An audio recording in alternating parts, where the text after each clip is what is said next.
Hello there, and welcome to the Sleepy Science Channel. Tonight, we'll be exploring some of the most extreme events that we have ever discovered in our cosmos. These are moments when the universe is pushed to its most powerful limits, and ordinary astronomy gives way to some of the most dramatic processes known to science. Across the cosmos, immense forces can transform entire regions of space in barely an instant. Some events release energy on scales too vast to imagine, while others reveal conditions that seem too extreme to even exist. What makes them so fascinating is that they are not simply destructive. Many of these events also reshape their surroundings and leave behind clues that scientists can study for millions of years. By following those clues, we can learn how matter behaves when gravity becomes overwhelming, or when stars reach the final stages of their lives. Even now, astronomers are detecting new signals from events that happened billions of years ago. If you enjoy these gentle journeys, I invite you to like, subscribe, or share a thought below. It helps others find their way here too, one sleepy soul at a time. But for now, there's nothing you need to do but relax. Let your shoulders soften, allow your breathing to slow, and as your mind begins to gently unwind, join me as we explore these extraordinary cosmic events together.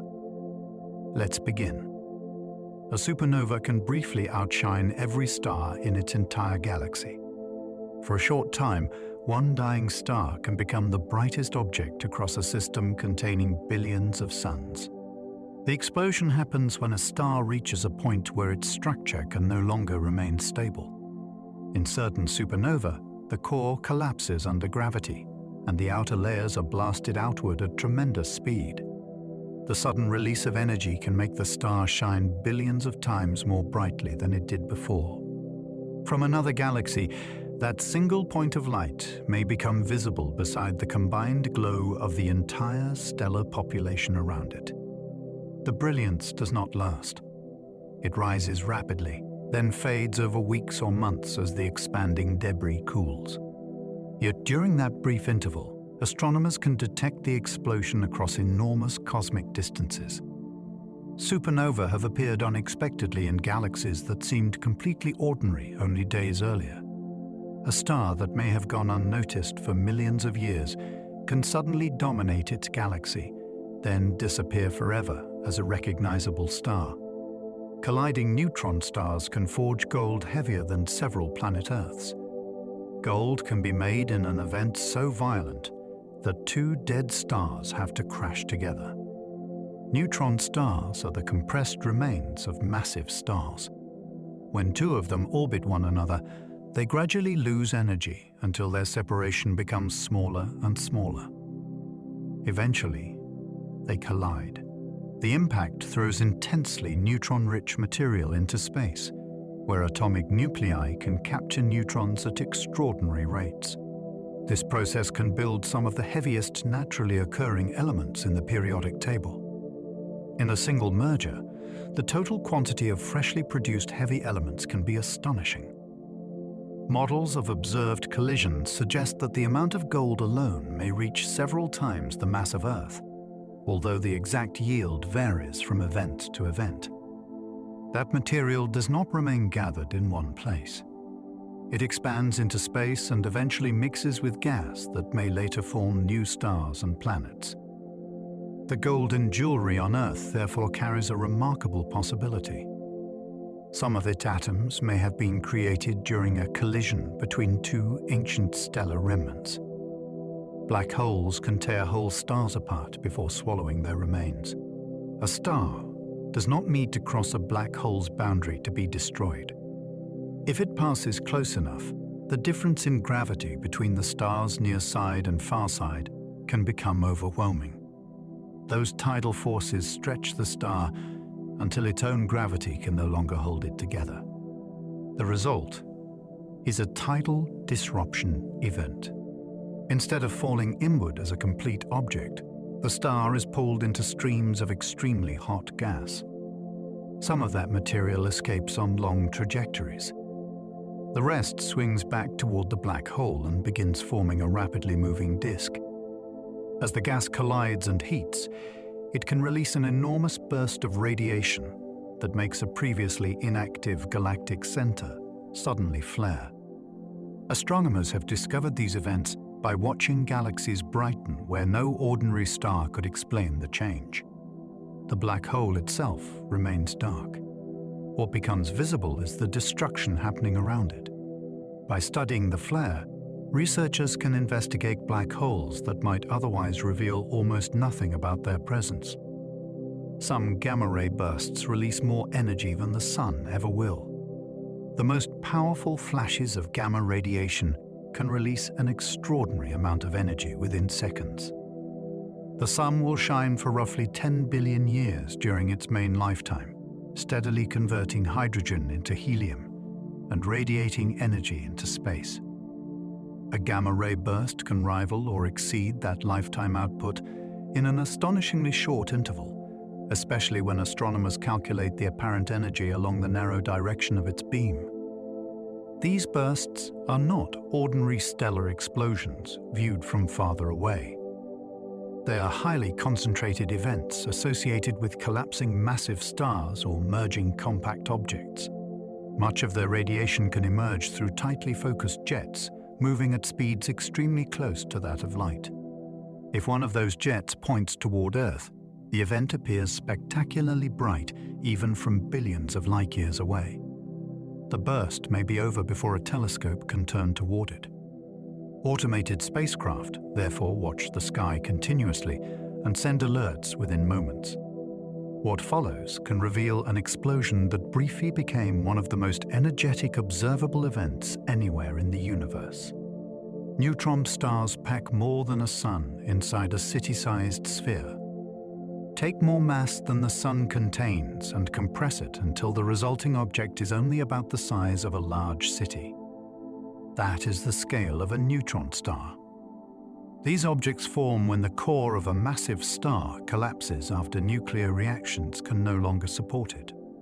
Gravity crushes ordinary atomic structure so severely that matter enters a state found nowhere naturally on Earth. The resulting star may measure only around 20 kilometers across, yet it can contain well over 1 solar mass. Its surface gravity is therefore extraordinary. An object dropped nearby would accelerate with a force vastly greater than anything experienced on our planet. The escape speed is also a substantial fraction of the speed of light. Despite this compactness, neutron stars are not black holes. Light can still escape from their surfaces, allowing astronomers to study their heat and rotation. They occupy a remarkable middle ground in nature, where familiar matter has been compressed almost as far as possible without disappearing behind an event horizon. Two merging black holes can shake the fabric of space-time itself. When black holes orbit each other, they do something that cannot be seen with ordinary light. Their motion distorts space-time and sends ripples outward at the speed of light. These ripples are gravitational waves. At first, the black holes may circle one another slowly. Over time, they radiate energy away through those waves, causing the orbit to shrink. The final moments become extraordinarily rapid. The two objects whirl together faster and faster until their horizons merge and a single larger black hole remains. The changing gravitational field launches a characteristic signal across the universe. By the time that signal reaches Earth, it has stretched and squeezed distances by less than the width of a proton across kilometer-scale detectors. Yet instruments can measure it. The first direct detection announced in 2016 came from two merging black holes more than 1 billion light-years away. Nothing traveled from the collision to shake Earth mechanically. Instead, the geometry of space itself changed by an almost unimaginably tiny amount as the wave passed through. A nearby stellar explosion may have altered life on ancient Earth. Earth has been exposed to exploding stars before, and traces of at least some nearby events appear to remain on our planet. Scientists have discovered deposits of Im-60, a radioactive isotope that is difficult to produce naturally on Earth in significant amounts. It has been found in ancient seafloor material and other geological samples. The best explanation is that debris from supernova reached the solar system millions of years ago and settled onto Earth. These explosions were not close enough to sterilize the planet, but researchers continue investigating whether they affected the atmosphere or climate. Increased high-energy radiation could potentially change atmospheric chemistry and raise radiation exposure at the surface. Exactly what biological consequences followed remains uncertain, and no dramatic extinction has been conclusively tied to these particular events. What makes the evidence extraordinary is its physical connection to vanished stars. Material created during distant explosions appears to have crossed interstellar space before becoming part of Earth's geological record. Our planet has therefore preserved particles from cosmic catastrophes that occurred in our galactic neighborhood. Magnetars produce magnetic fields trillions of times stronger than Earth's. Magnetars are neutron stars with magnetic fields so intense that everyday comparisons quickly become inadequate. Earth's magnetic field is strong enough to guide compass needles and help shield the planet from charged particles. A magnetar can exceed it by trillions of times. The field near its surface is powerful enough to influence atoms in ways that ordinary terrestrial magnetism never could. Electrons behave differently under such conditions, and the structure of matter itself can be distorted. These fields are thought to arise from extreme conditions during the neutron star's formation, although the precise details remain an active area of research. Magnetars are usually discovered because they produce bursts of X-rays or gamma rays, rather than because their magnetism can be measured directly from nearby. Some rotate only once every few seconds, which is relatively slow for a neutron star. Yet enormous magnetic energy remains stored around them. As that field evolves and stresses the solid crust, sudden rearrangements can release powerful flashes that briefly make a distant magnetar one of the brightest high-energy objects in the sky.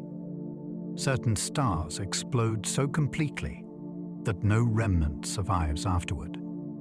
Most stellar explosions leave something behind. A collapsed core may become a neutron star, while an even heavier one can form a black hole. But some exceptionally massive stars may end in a different way. Under the right internal conditions, extremely energetic photons begin producing pairs of particles and antiparticles. That change removes pressure that had been helping support the star against gravity. The core contracts, temperatures rise, and oxygen burning can suddenly race out of control. Instead of merely blowing away the outer layers, the thermonuclear explosion can disrupt the entire star. Nothing compact remains at the center. No neutron star survives, and no black hole is immediately formed from the destroyed core. This predicted event is called a pair instability supernova. Astronomers have searched for possible examples by studying unusually luminous explosions and their chemical signatures. The required stars are thought to be uncommon in the modern universe. They may have been more important much earlier, when stars could form from gas containing far fewer heavy elements than the material available in galaxies today. The universe still carries gravitational echoes from collisions billions of years ago. A violent collision can end long before its gravitational waves finish traveling through the universe. Once created, those waves continue moving outward at the speed of light. They weaken with distance, yet they do not simply vanish when the objects that produced them disappear from view. This means detectors on Earth can register events that happened before our planet even existed in its present form. When a distant pair of black holes merges, the gravitational signal begins crossing intergalactic space while galaxies continue evolving around it. Billions of years later, that distortion may finally pass through Earth. Instruments record only a fraction of a second or a few seconds of the strongest signal, but hidden inside it is information about the original system. Scientists can estimate the masses of the black holes and how rapidly they were moving before merger. In this sense, gravitational wave astronomy does not observe the universe as it is now. It listens to physical disturbances that have been traveling toward us since unimaginably ancient cosmic events. Supernova shock waves can race through space at millions of miles per hour. The expanding debris from a supernova does not drift gently away from the destroyed star. It can blast outward at thousands of kilometers per second, carrying an immense shockwave into surrounding space. That moving front slams into gas that may have been sitting almost undisturbed for ages. Particles are heated to temperatures high enough to produce X-rays, while magnetic fields become compressed and tangled. Over time, the shock slows as it sweeps up increasing amounts of interstellar material. The remains can still span many light years and stay visible for thousands of years. Famous supernova remnants such as Cassiopeia allow astronomers to watch this process unfolding long after the original explosion. Different elements glow at different wavelengths, revealing how the stellar interior was thrown outward. The shock is therefore more than the aftermath of a blast. It becomes a moving laboratory where matter is heated, accelerated, and rearranged under conditions impossible to reproduce on the same scale on Earth. A star's death can continue disturbing its neighborhood for generations of human history. One famous supernova remained visible during daylight for several weeks. In the year 1054, observers saw a new light appear in the sky that was bright enough to be noticed during the day. Chinese records describe a guest star near the constellation now called Taurus. It remained visible in daylight for more than 3 weeks and could be seen at night for much longer. At the time, nobody understood that they were witnessing the death of a distant star. Nearly 1,000 years later, astronomers connected those historical observations with the Crab Nebula. The expanding cloud occupies the same region of the sky and contains a rapidly rotating neutron star at its center. Modern measurements of the nebula's motion also point back toward the same era. This makes the event an extraordinary meeting between written history and astrophysics. People living long before telescopes recorded a stellar explosion with their own eyes, and those observations still help scientists study the remnant today. A brief celestial surprise seen by medieval skywatchers became one of the most important supernova remnants in modern astronomy. A collapsing stellar core can rebound in less than 1 second. The center of a massive star can spend millions of years evolving, then undergo catastrophic change almost instantly. Near the end of its life, the core becomes dominated by iron. Fusing iron cannot provide the energy needed to support the star, so gravity finally wins. The core collapses at tremendous speed. Electrons are driven into protons, helping create neutrons while enormous numbers of neutrinos are produced. As the inner region reaches nuclear density, matter suddenly becomes far more resistant to further compression. The collapse halts abruptly and the inner core rebounds. This entire transformation can unfold in well under a second. What happens next is remarkably complicated. A shockwave moves outward, but it can lose energy and store. Neutrinos streaming from the newly formed compact core may help revive it, allowing the explosion to develop. Researchers still use powerful computer simulations to understand exactly how this works in different stars. A supernova may shine for months, yet the decisive collapse that begins the event can happen faster than a human heartbeat. Some dying stars explode only after stealing matter from a companion. Not every supernova begins with a single massive star collapsing under its own weight. A white dwarf can spend billions of years in relative stability before a nearby companion changes its fate. White dwarfs are dense stellar remnants left behind by stars that were not massive enough to undergo core collapse. In a close binary system, gravity can draw gas from the companion onto the white dwarf. As the remnant gains material, its internal conditions can become increasingly extreme. If carbon fusion ignites explosively through much of the star, a thermonuclear supernova may follow. The white dwarf is torn apart rather than leaving a conventional neutron star behind. These explosions are known as Type ER supernova. The exact paths that trigger them are still debated, because some may involve two white dwarfs rather than steady feeding from an ordinary companion. What remains remarkable is the delay. A star can appear to have ended its active life long ago, then become the center of a brilliant explosion because another star in the same system alters its future. Astronomers use certain supernovae to measure the universe's accelerating expansion. Some stellar explosions have become tools for measuring distances across billions of light years. Type IR supernova are especially valuable because their brightness can be standardized using the way their light rises and fades. If astronomers know how luminous an explosion really was, they can compare that with how faint it appears from Earth and estimate its distance. During the late 20th century, teams studying distant type EA supernova expected to measure how gravity had slowed cosmic expansion. Instead, the explosions appeared dimmer than anticipated for a universe decelerating in the expected way. The evidence pointed towards something astonishing. Cosmic expansion had begun accelerating. This discovery transformed modern cosmology and led to the concept commonly called dark energy, which describes the unknown cause of that acceleration. The supernova did not explain what dark energy actually is. They revealed its effect. By studying dying stars in distant galaxies, astronomers uncovered a change in the behavior of the universe on the largest possible scale. Stellar destruction became a ruler for cosmic history. The first elements heavier than iron were created during cosmic catastrophes. Ordinary stellar fusion has a natural limit.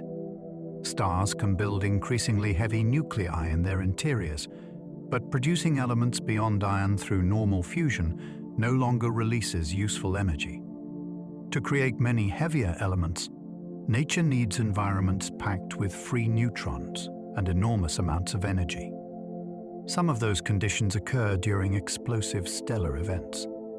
Rapid neutron capture allows atomic nuclei to absorb neutrons faster than they can decay, building extremely heavy forms of matter that later transform into stable elements. This mechanism is known as the R process. Modern evidence shows that neutron star mergers are major sites for it, while certain rare stellar explosions may also contribute. The exact history of where different heavy elements originated remains an active field of research. What is clear is that much of the periodic table could not have been assembled through calm stellar burning alone. Some atoms required cosmic emergencies. Material later incorporated into planets was enriched by catastrophic events that occurred before the solar system formed. The chemistry of ordinary matter therefore carries a record of ancient violence. Supernova remnants can continue expanding for tens of thousands of years. A supernova may be brief, but its physical footprint can survive through vast stretches of time. After the initial explosion, stellar debris expands into surrounding interstellar gas and gradually forms a supernova remnant. During its early stages, the ejecta move outward rapidly and begin sweeping up material. Eventually, the amount of captured gas becomes greater than the original mass thrown from the star. The remnant then enters a slower phase in which its shock continues expanding while losing energy. Over tens of thousands of years, the structure can spread across dozens of light years. Its appearance also changes dramatically. Young remnants may glow strongly in X-rays because their gas is extremely hot. Older remnants can become large optical shells traced by filaments of cooler material. Eventually, the boundary becomes difficult to distinguish from the interstellar medium around it. By then, the exploded star has effectively mixed part of itself into the galaxy. Long after the flash has vanished, its expanding remains continue transporting matter and energy through the space between other stars. The Crab Nebula surrounds a star that exploded nearly a millennium ago. At the center of the Crab Nebula sits a tiny remnant whose behavior is almost as remarkable as the explosion that created it. The Crab Pulsar is a neutron star rotating around 30 times every second. Each turn sweeps beams of radiation through space, producing pulses detected across several wavelengths. Those pulses are so regular that astronomers can monitor tiny changes in the star's rotation with remarkable precision. Around it lies a glowing nebula several light years across. The pulsar continuously releases a wind of energetic particles that crashes into the surrounding material and helps power the nebula's distinctive radiation. Detailed images reveal structures that change over surprisingly short timescales, including moving wisps near the central star. The system therefore allows astronomers to study both the aftermath of the ancient supernova and the continuing activity of the object left behind. The explosion happened in historical times, but its engine is still running. Nearly 1,000 years later, the collapsed core continues injecting energy into the debris that once belonged to its parent star. Ancient observers recorded stellar explosions long before telescopes existed. Some of the earliest useful supernova observations were made with nothing more than careful human eyesight. Astronomers in several historical cultures watched the sky closely enough to notice when a bright new point suddenly appeared where no star had been recorded before. Chinese court astronomers were particularly systematic. Their records of guest stars sometimes included where the object appeared, how bright it looked, and how long it remained visible. These descriptions can now be compared with known supernova remnants. In several cases, the connection is convincing enough to give modern researchers an approximate explosion date. That historical information matters because the age of a remnant helps scientists calculate how quickly its debris has expanded and how its brightness has changed. Written observations made for entirely different reasons have therefore become scientific data centuries later. They also reveal something deeply human about astronomy. Long before anyone understood stellar evolution, people recognized that the supposedly unchanging heavens could produce sudden new lights. Their records preserved events whose physical remains are still being studied with modern observatories.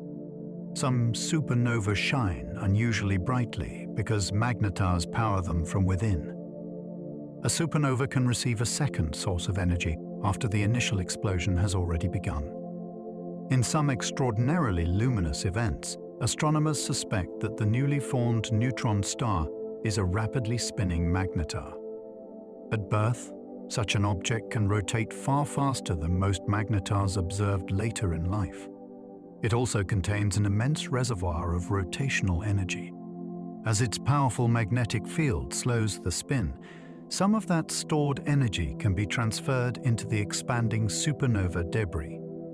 The surrounding material absorbs the added power and radiates it outward, keeping the explosion brighter than radioactive decay alone would normally allow.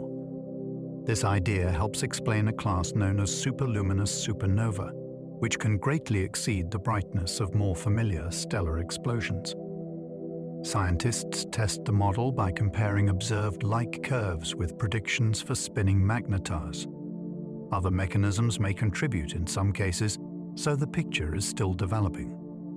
Yet the possibility is remarkable. The compact object born inside an explosion may immediately begin powering the very debris created during its own formation. Pair instability supernova may destroy stars hundreds of times heavier than the Sun. Some of the largest stars ever formed may die without leaving any central remnant at all. deep inside an exceptionally massive star, temperatures can become so extreme that energetic photons begin turning into pairs of particles. This removes radiation pressure from the core at exactly the wrong moment. Gravity suddenly gains the advantage, forcing the interior to contract and heat even further. Oxygen then begins burning at a runaway rate. Instead of producing a normal collapse, the resulting thermonuclear reaction can release enough energy to reverse the contraction and blow the entire star apart. Astronomers call this a pair instability supernova. The process is expected only within a particular range of stellar masses, especially in stars containing relatively few heavy elements. Such giants may have been more common in the early universe. Their explosions would have scattered enormous quantities of newly formed elements into surrounding space. Finding a convincing example today would give astronomers a rare chance to witness a stellar death so complete that the original star is physically erased. Failed supernova may vanish quietly as their stars collapse into black holes. A massive star does not always announce its death with a brilliant explosion. In some cases, the core may collapse so powerfully that the outward blast never succeeds. The star begins the same catastrophic process that can create a supernova, but the shock loses its struggle against gravity. Material continues falling inward until a black hole forms. If most of the star follows, the expected explosion may never appear. Astronomers have searched for these failed supernova by repeatedly photographing large numbers of massive stars in nearby galaxies. The strategy is wonderfully simple. Find a luminous star, keep watching it, and ask whether it eventually disappears without producing the expected final flash. Several intriguing candidates have been identified. One red supergiant appeared to brighten modestly before fading dramatically from view. Dust can complicate such observations, so proving a direct collapse is difficult. If these silent deaths are common, they could explain why astronomers observe fewer ordinary supernovae from the most massive stars than simple stellar evolution models once predicted. A supernova can compress surrounding gas and trigger entirely new stars. The death of one star can help create the next generation. When a supernova shockwave sweeps through a nearby molecular cloud, it suddenly places cold interstellar gas under intense pressure. Regions that were previously too diffuse to collapse may become squeezed until gravity begins pulling them together. Dense pockets can then fragment into smaller clumps, eventually forming protostars. The process does not happen after every supernova because the timing and distance have to be favorable. A shock that is too strong may simply tear a cloud apart, while one that has weakened too much may barely disturb it. Yet observations of expanding bubbles and star-forming regions suggest that triggered star birth can occur around energetic stellar feedback. The newborn stars may even contain material expelled by the original explosion. This creates a remarkable cycle. One generation of stars ends by violently rearranging the gas around it, and that disturbance can help assemble another generation. Stellar death is therefore not simply an ending. Under the right conditions, it can become part of the machinery that begins new suns. Shocked atoms inside supernova remnants can glow brightly in invisible X-rays. Much of a supernova remnant's most dramatic light cannot be seen by human eyes. When the expanding blast wave strikes surrounding gas, particles are heated to temperatures of millions of degrees. At those temperatures, atoms lose many of their electrons and become highly ionized. As electrons move between energy states or collide with other particles, the hot plasma produces X-rays. Space telescopes can separate this radiation into different energies and reveal which elements are present. Oxygen may dominate one region, while silicon or iron appears elsewhere. These maps allow astronomers to reconstruct how the destroyed star was layered before it exploded. They can even trace knots of material that were launched in different directions. X-ray images of remnants such as Cassiopeia, a look completely different from ordinary visible light photographs because they reveal the hottest components of the wreckage. The colors used in published images are usually assigned to different energy bands, rather than showing what an eye would see. They transform invisible radiation into a detailed map of the stellar interior that no longer exists. Radioactive elements keep many supernovae shining long after the initial explosion. The first flash of a supernova is not the only reason it remains bright. Inside many explosions, enormous temperatures create unstable radioactive isotopes. One especially important example is nickel-56. It decays into cobalt-56, which later decays into stable iron-56. Each step releases energy in the form of particles and high-energy radiation. The expanding debris absorbs much of that energy and converts it into visible light. This radioactive heating can sustain the glow for weeks or months after the original shock has passed through the star. Astronomers study how the brightness declines because the pattern reveals which isotopes are powering the fading remnant. The amount of nickel produced also tells them about conditions during the explosion itself. In some supernova, radioactive decay dominates the later light curve so clearly that the physics of unstable nuclei becomes visible across another galaxy. A handful of atoms changing their internal structure would seem insignificant. Multiplied across a vast cloud of stellar debris, the same process can illuminate space long after the star's violent destruction has ended. Neutrinos escape collapsing stars before visible light reaches the surface. When the core of a massive star collapses, one of the earliest warnings can arrive in particles that pass almost effortlessly through matter. Neutrinos interact so weakly that trillions move through your body every second without leaving any noticeable trace.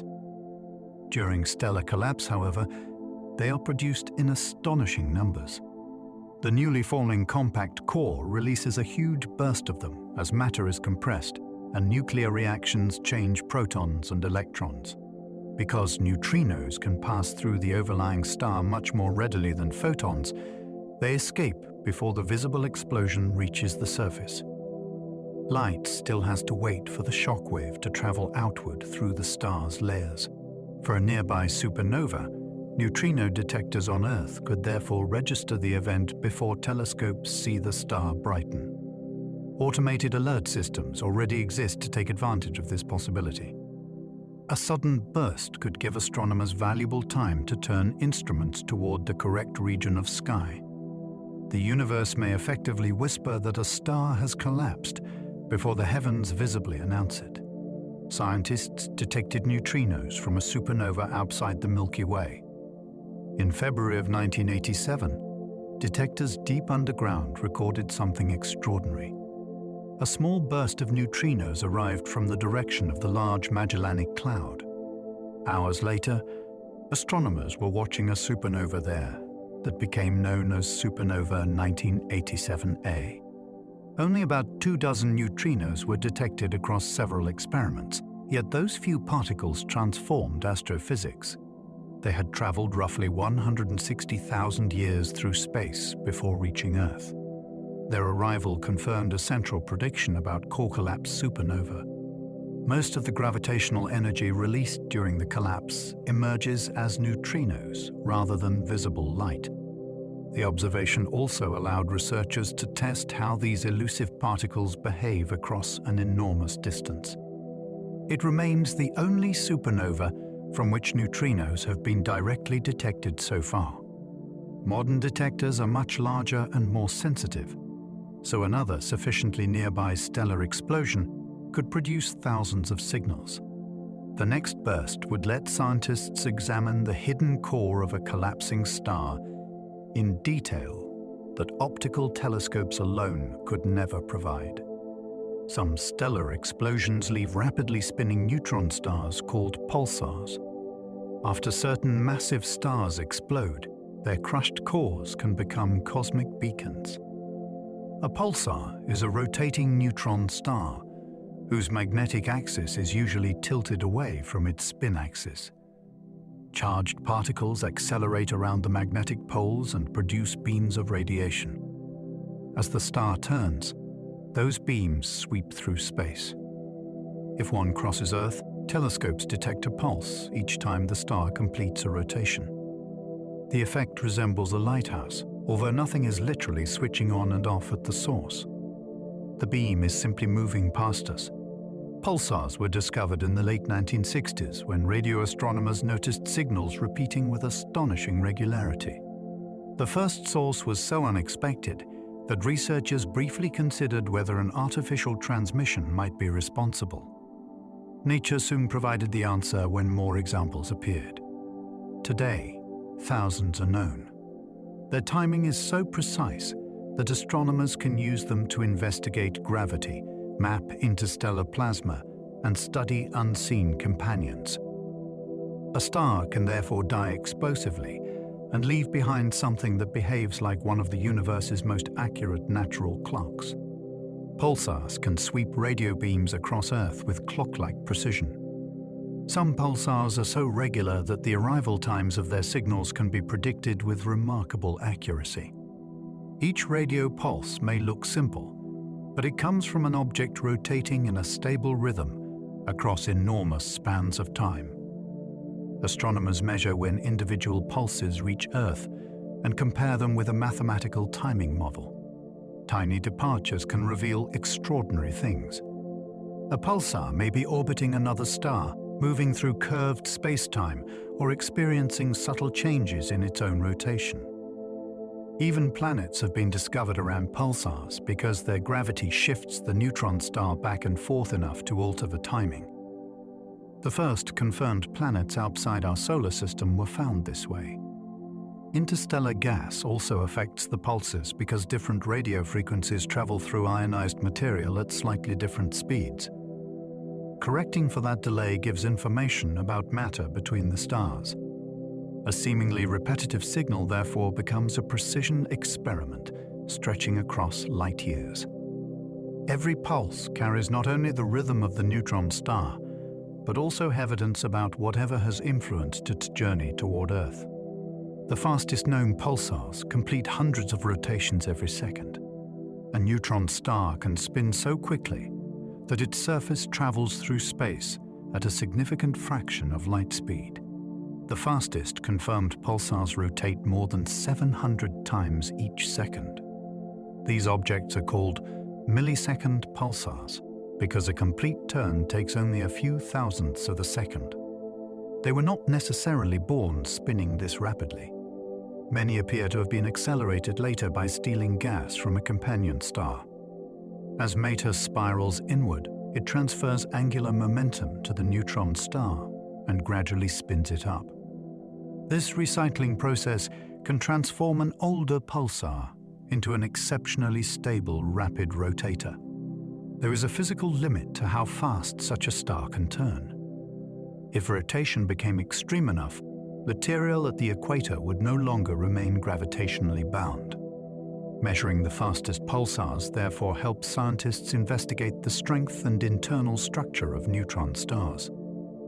Their rotation pushes matter toward conditions that laboratories cannot approach. Something heavier than the Sun can whirl hundreds of times per second without tearing itself apart. Neutron star crusts may be the strongest known material in nature. The outer solid layer of a neutron star is unlike any crust found on a planet. Gravity compresses atomic nuclei into structures packed at extraordinary density, while electrons move through the material under immense pressure. Computer simulations suggest that this nuclear crust may be around 10 billion times stronger than steel when compared by breaking strain. That does not mean a piece could simply be brought to Earth and used as construction material. Neutron star matter exists only because crushing gravity maintains those conditions. Remove it from that environment, and it would change catastrophically. The strength matters because a rotating neutron star can support tiny distortions rather than becoming perfectly spherical. Those distortions may generate continuous gravitational waves if the star spins rapidly enough. The crust can also store stress produced by changes in rotation or magnetic fields. Eventually, it may fail suddenly. Understanding how it breaks helps researchers interpret abrupt behavior seen in neutron stars. The strongest known material in the universe may therefore reveal itself not through something we can touch, but through distant stars trembling under their own impossible weight. Mountains on neutron stars may rise only millimeters above their surfaces. On Earth, gravity allows mountains to tower kilometers above sea level. On a neutron star, gravity is so overwhelming that even the strongest crust can support only tiny irregularities. What astronomers casually call a mountain might rise mere millimeters or centimeters above the average surface, depending on the star and the crust's strength. That sounds almost perfectly smooth, but the distortion can still matter. A neutron star contains more than a solar mass, so even a microscopic departure from perfect symmetry involves an enormous amount of matter. If the star rotates rapidly, such a bump could make its gravitational field vary slightly with every turn. In principle, that creates a continuous stream of gravitational waves. Detectors are searching for these faint signals from known pulsars. A successful detection would reveal information about the star's interior and show how much strain its crust can actually endure. The scale is wonderfully counterintuitive. A feature too small to step over on Earth could become astrophysically significant when attached to one of the densest objects in existence. A teaspoon of neutron star matter would weigh billions of tons. The enormous density of neutron stars comes from what happens when atoms are crushed beyond their familiar form. In ordinary matter, most of an atom's volume is effectively empty space between its tiny nucleus and surrounding electrons. During stellar collapse, pressure becomes so intense that electrons are forced much closer to nuclei. Many combine with protons through nuclear reactions that produce neutrons. The resulting material is packed at densities similar to those inside atomic nuclei. A teaspoonful is often estimated to have a mass of billions of tons. Such a sample could never simply sit on a kitchen table. Outside the neutron star's crushing gravity, the material would not remain in the same state. The comparison is useful because it shows how dramatically stellar collapse changes matter. A neutron star achieves this density across an object many kilometers wide. Its tremendous mass is not hidden inside a tiny central point.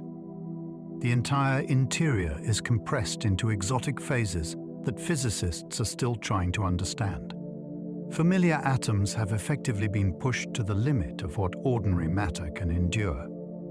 Pulsar glitches occur when neutron stars suddenly spin slightly faster. Pulsars usually slow down very gradually as they lose rotational energy. Every so often, however, some of them do the opposite. Their spin rate suddenly jumps upward by a tiny amount. Astronomers call this a glitch. The change may be minuscule, yet precision timing makes it unmistakable. One leading explanation involves superfluid material inside the neutron star. This fluid can rotate through microscopic vortices that behave differently from the solid crust surrounding them. As the outer star slows, some internal vortices may remain temporarily pinned in place. A growing difference develops between the rotation of the crust and the hidden fluid beneath it. Eventually, large numbers of vortices can shift suddenly and transfer angular momentum outward. The crust responds by spinning faster. Afterward, the pulsar gradually adjusts toward its previous trend. Glitches provide one of the rare ways to probe processes deep inside neutron stars. Scientists cannot see those interiors directly, But a tiny change in timing can reveal that enormous reservoirs of quantum fluid are moving beneath the surface of a distant collapsed star. Starquakes can crack magnetar crusts and unleash enormous bursts of radiation. A magnetar's magnetic field does not remain perfectly static. As it changes, it can twist and strain the solid crust beneath the surface. The crust may resist for years before suddenly shifting or fracturing. That abrupt rearrangement is often described as a starquake. Unlike an earthquake, the disturbance occurs on an object whose gravity and magnetic field dwarf anything found on our planet. The quake can alter magnetic structures outside the star and accelerate enormous numbers of particles. Energy then erupts as X-rays or gamma rays. Some bursts last only fractions of a second, while rarer giant flares release vastly more power. Astronomers infer the connection between crustal stress and magnetic activity by studying how bursts cluster and how a magnetar's rotation changes during active periods.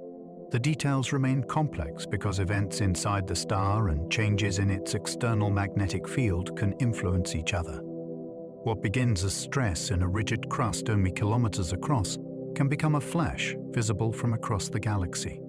A microscopic fracture can have astronomical consequences. A powerful magnetar flare once disturbed Earth's upper atmosphere. On December 27, 2004, an enormous pulse of gamma rays swept across the solar system.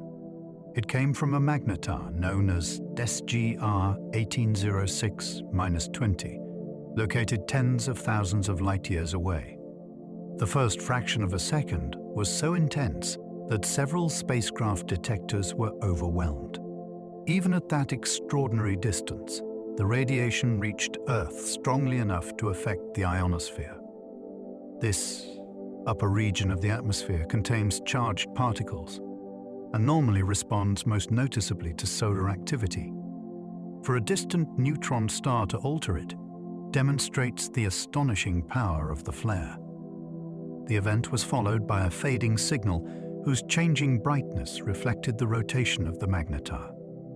Researchers concluded that an enormous rearrangement of magnetic energy had taken place. Had the same flare occurred much closer, its effects would have been far more severe. Instead, Earth received a harmless but measurable disturbance from the other side of the Milky Way. A star only kilometers wide briefly reached across a substantial fraction of our galaxy and touched the atmosphere above us. Magnetars may be born when exceptionally fast stellar cores collapse. Why some neutron stars become magnetars while others do not remains one of their central mysteries. One influential idea begins during the final moments of the parent star. If the collapsing stellar core is rotating extremely quickly, violent motions in the newly formed neutron star may amplify magnetic fields through a dynamo process. Similar principles operate in other astrophysical objects, but the conditions here are vastly more intense. Convection, rotation, and electrically conducting matter could work together to build a magnetic field of extraordinary strength within seconds. Other theories suggest that some parent stars already possess unusually strong magnetic fields that become greatly intensified during collapse. Observations provide clues, but no single explanation has settled the question. Astronomers compare magnetars with ordinary pulsars and study the star clusters where some of them were born.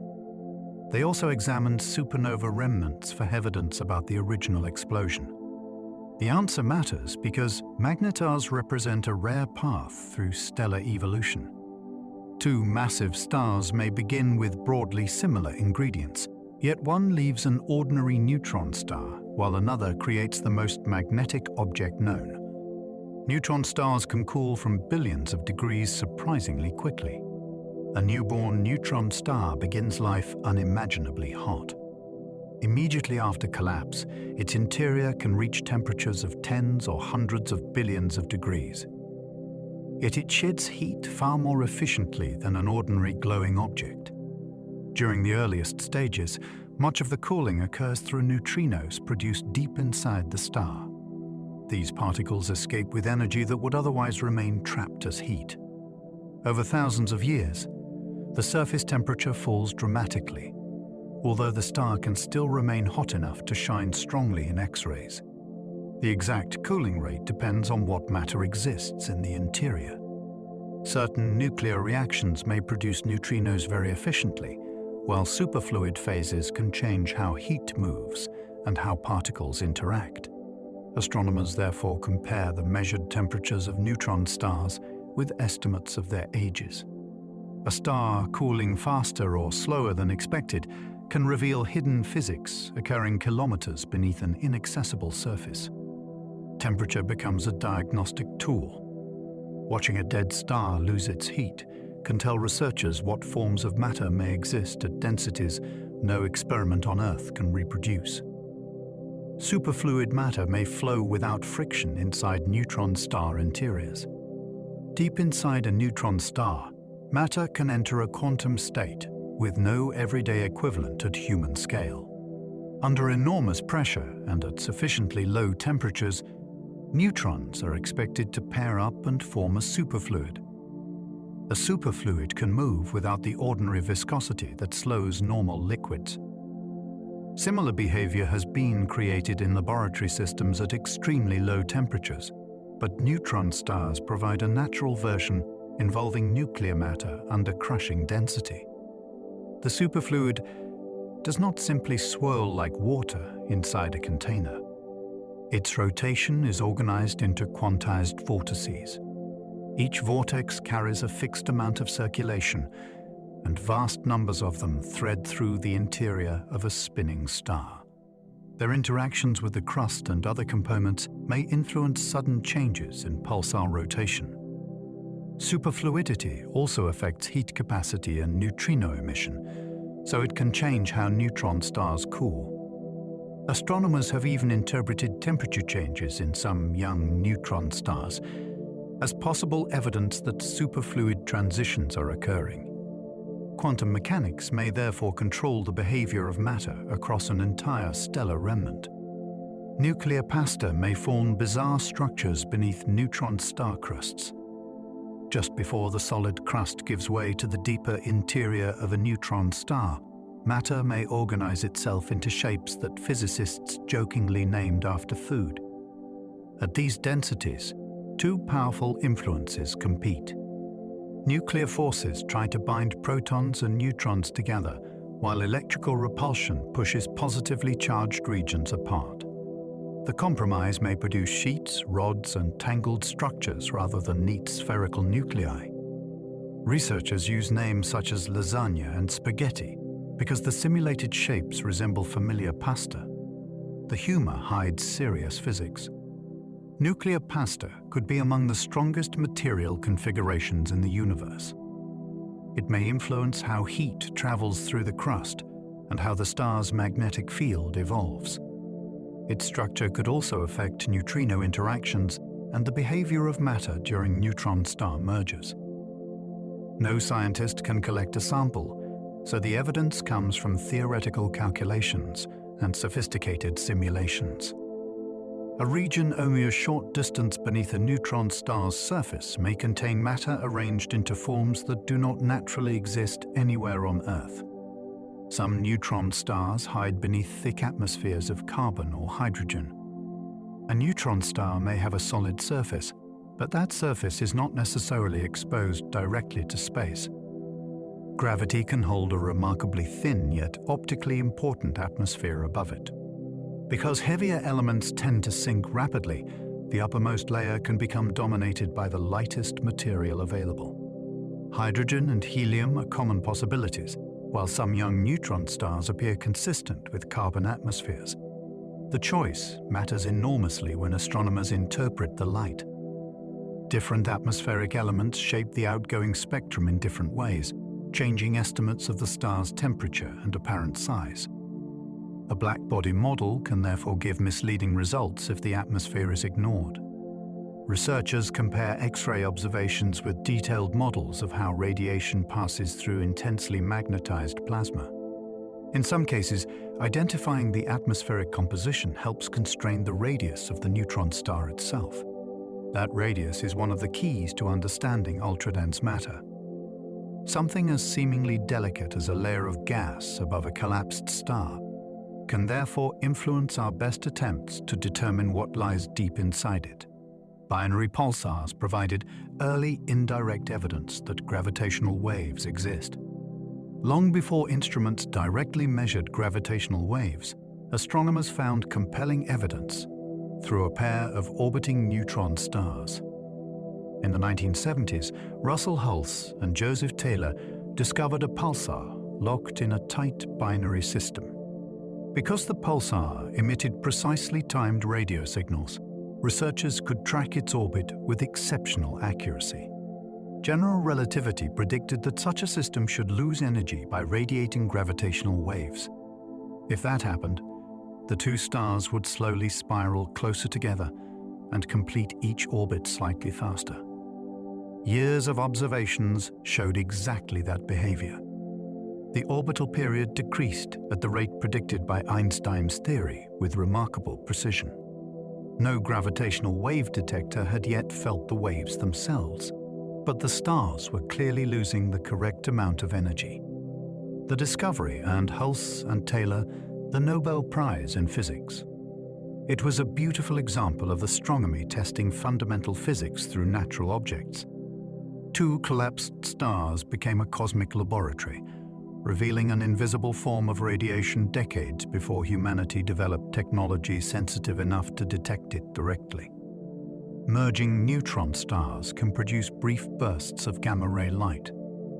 For years, astronomers suspected that short gamma-ray bursts came from compact objects colliding.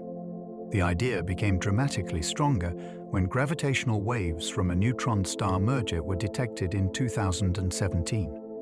Less than 2 seconds after the gravitational signal, satellites recorded a short burst of gamma rays from the same general region of sky. Telescopes then found a rapidly changing optical source in a nearby galaxy. For the first time, different kinds of cosmic messenger had traced the same event. The gamma rays are thought to arise from an ultra-fast jet launched after the merger, although exactly how that jet forms depends on the object left behind and the surrounding debris. Because the beam is narrow, many mergers will not point directly toward Earth and may appear very different. That explains why gravitational wave observations are so valuable. They can reveal collisions that gamma-ray telescopes might miss. A flash, lasting only a couple of seconds, can therefore mark the instant when two neutron stars finish an orbital dance that may have lasted billions of years. The first observed neutron star merger transformed gravitational wave astronomy. On August 17, 2017, gravitational wave observatories detected a signal unlike the earlier black hole mergers. It lasted much longer and matched two neutron stars spiraling together. Astronomers rapidly shared the location estimate with observatories around the world. Within hours, telescopes found a new source of light in the galaxy NGC 4993. Over the following days, nearly every major branch of astronomy joined the investigation. Radio telescopes, optical instruments, and X-ray observatories tracked different parts of the aftermath. The event became known as GW 170817. It marked the beginning of truly multi-messenger gravitational wave astronomy because information arrived through both space-time vibrations and electromagnetic radiation. Researchers used the observations to test the speed of gravity, study heavy element production, and investigate the behavior of ultradense matter. The event also provided an independent way to estimate cosmic distances. One collision suddenly connected fields that had often worked separately. It demonstrated that gravitational waves were not merely new signals to detect. They were a new way to coordinate our view of the universe. Kilonova explosions reveal newly forged heavy elements through changing colors. After two neutron stars collide, radioactive debris thrown into space can create a transient glow called a kilonova. It is much fainter than a typical supernova, yet its rapidly changing color carries remarkable information. Freshly created heavy nuclei are unstable and begin decaying almost immediately. That radioactive decay heats the expanding material and powers the light we observe. But first, some kilonovae can appear relatively blue. As the debris expands and its composition becomes more influential, the emission may shift toward red and infrared wavelengths. Elements known as lymphanides are especially important because their complex atomic structures make the ejecta highly opaque to visible light. By tracking this color evolution, astronomers can estimate what kinds of nuclei were produced and how much material escaped. The kilonova observed after the neutron-star merger in 2017 gave powerful support to this picture. Its changing light allowed researchers to watch nuclear physics unfold across another galaxy. Colors lasting only days revealed an element-making process that had been predicted for decades. Platinum may be created alongside gold during neutron-star collisions. Gold attracts attention, but it is only one member of a much larger family of heavy elements that can emerge from neutron-rich cosmic debris. Platinum is another. During a neutron-star merger, nuclei can absorb neutrons in rapid succession before radioactive decay has time to pull them back towards stability. This process allows matter to climb into regions of the nuclear chart that ordinary stellar fusion cannot easily reach. As unstable nuclei later decay, they populate a range of stable heavy elements that includes platinum group metals. The exact proportions depend on the density, temperature, and neutron richness of the ejected material. Different parts of the merger can therefore manufacture different mixtures. Scientists compare theoretical predictions with kilonova observations and with the abundance patterns measured in ancient stars. Those old stars preserve chemical evidence from earlier generations of cosmic events. Platinum on Earth was incorporated into the material that formed the solar system long after its atoms were made. A metal prized for resisting corrosion may owe its existence to matter that was once violently expelled from colliding stellar corpses. Neutron star mergers can leave either magnetars or black holes behind. The collision is not necessarily the final chapter of a neutron star merger. What remains at the center depends strongly on the combined mass and on the properties of ultradense matter. If the merged object is too heavy for any neutron star to support, it can collapse almost immediately into a black hole. In other cases, rapid rotation may temporarily help resist gravity. The remnant can survive for milliseconds, seconds or perhaps much longer before eventually collapsing.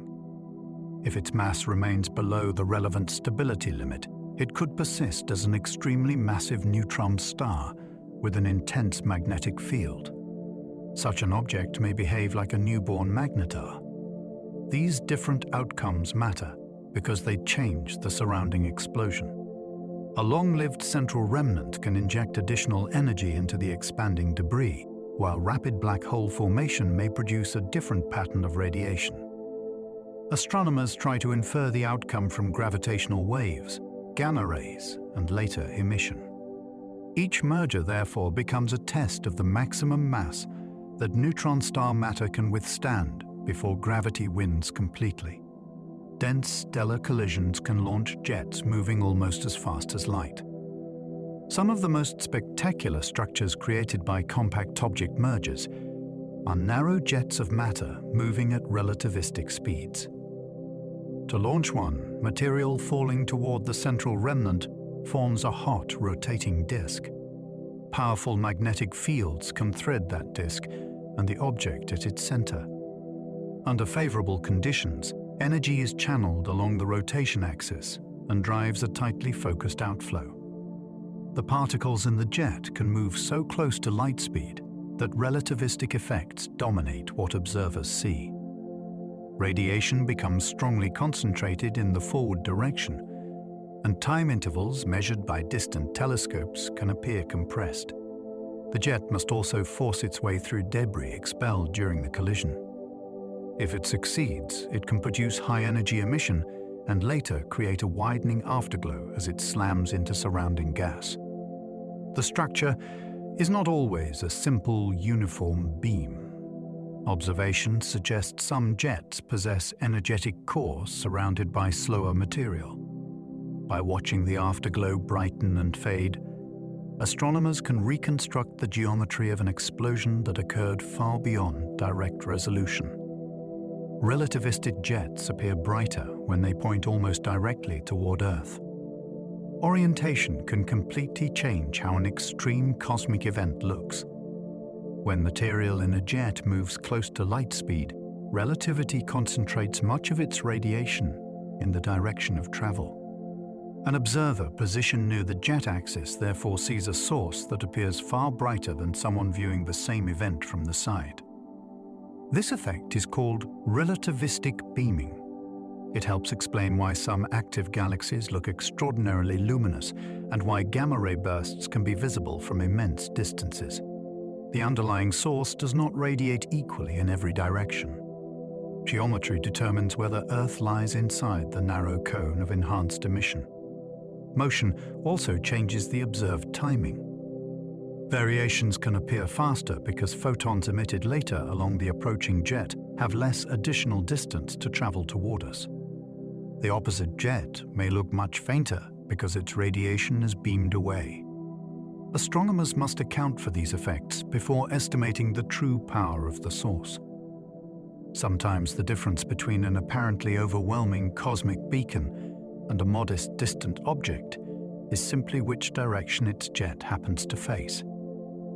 Gamma-ray bursts are visible across most of the observable universe. A gamma-ray burst can be detected from distances so great that its light began traveling when the universe was still young. These events are valuable precisely because their brief brilliance can cut through cosmic distance. High-energy satellites first locate the burst, then ground-based telescopes race to observe its fading afterglow. If astronomers obtain a spectrum, they can measure how strongly cosmic expansion has stretched the light toward longer wavelengths. Some bursts have been confirmed at redshifts corresponding to more than 13 billion years of light travel time. That makes them potential probes of the era when the first generations of stars and galaxies were forming. Unlike galaxies, which may be faint and difficult to study individually at such distances, a burst can temporarily advertise the presence of a single dying star with extraordinary intensity. The event itself soon disappears, but its afterglow may illuminate gas along the line of sight. Gamma-ray bursts therefore provide brief beacons from epochs that ordinary telescopes struggle to examine. A stellar death can become visible across nearly the entire observable cosmos. Long gamma-ray bursts often accompany the deaths of massive stars. The connection between long gamma-ray bursts and stellar death became clear when astronomers found supernova emerging beneath some fading afterglows. These bursts generally last longer than about 2 seconds, though duration alone does not tell the whole story. The leading model involves a massive star whose core collapses and forms a compact central object. Instead of producing only a roughly spherical explosion, the system launches narrow relativistic jets through the star. If one jet successfully punches through the outer layers and points toward Earth, we detect a powerful burst of gamma rays. The surrounding star can still explode as a broad-lined type EIC supernova after losing its outer hydrogen and helium. Not every such supernova makes a detectable burst because the jet may fail or point elsewhere. The association gives astronomers a direct link between high-energy transients and the final evolution of certain massive stars. A gamma-ray burst is therefore not simply an unusually bright supernova. It is evidence that the collapse created an organized engine capable of driving matter outward at nearly light speed. Short gamma-ray bursts usually arise from merging compact stellar remnants. For decades, short gamma-ray bursts were harder to explain than their longer relatives. They flashed for less than about 2 seconds and often occurred far from obvious regions of active star formation. That distribution suggested older stellar systems rather than recently formed massive stars. The strongest explanation became the merger of compact remnants, especially 2 neutron stars. Such binaries can survive for millions or billions of years while their orbits slowly shrink. By the time they collide, they may have traveled far from the places where their original stars were born. Gravitational wave observations eventually provided decisive support for this picture.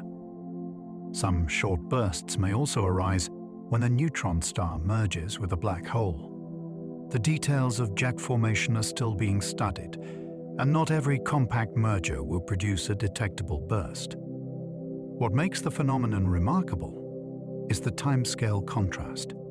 A binary can evolve almost invisibly for longer than complex life has existed on Earth, then release its most obvious signal in less time than it takes to speak a sentence. Long gamma-ray bursts often accompany the deaths of massive stars.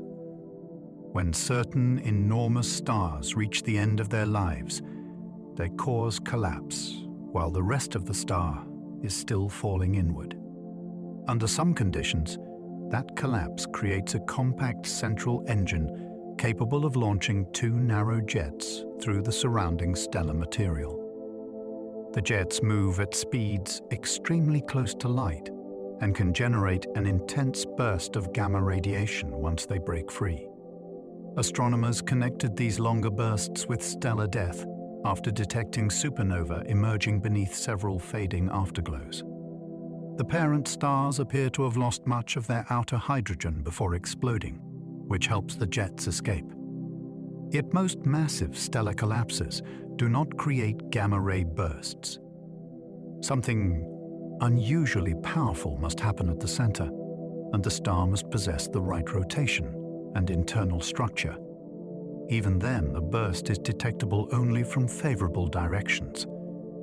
These events reveal that some stars do much more than simply explode. Their final collapse can build a temporary cosmic engine that channels enormous energy through the dying star before the stellar interior has finished falling apart. Short gamma-ray bursts usually arise from merging compact stellar remnants. A burst lasting less than a few seconds can be the final signal from a binary system that survived for billions of years. Compact remnants, such as neutron stars, may begin far apart and gradually spiral together as their orbit loses energy. The process is extraordinarily slow at first. Near the end, however, everything accelerates until the 2 objects collide. In some cases, the merger produces a tightly focused jet that emits a brief pulse of gamma radiation. Short bursts were mysterious for decades because their host environments often differed from the star-forming regions associated with long bursts. Many appeared in older stellar populations, which matched the expectation for binaries that take a long time to merge. The decisive breakthrough came when gravitational waves from a neutron star collision were followed almost immediately by a short gamma-ray signal. Some short bursts may instead involve a neutron star meeting a black hole. The family is therefore linked not to one exact object, but to the catastrophic union of stellar remnants whose original stars disappeared long before the final flash. A gamma-ray burst beam could miss Earth despite enormous nearby energy. The most important thing about many gamma-ray bursts is not simply how powerful they are, but where their energy goes. Much of the radiation is concentrated into narrow jets, rather than emitted equally in every direction. That means a burst could occur comparatively nearby and still look unimpressive from Earth if neither jet points toward us. Astronomers might instead notice a supernova, a kilonova, or a faint afterglow produced as the outflow slows and spreads. This geometry creates a major observational bias. The bursts we detect most easily are the ones whose beams happen to sweep across our planet. For every event aimed toward Earth, many others may be pointed elsewhere.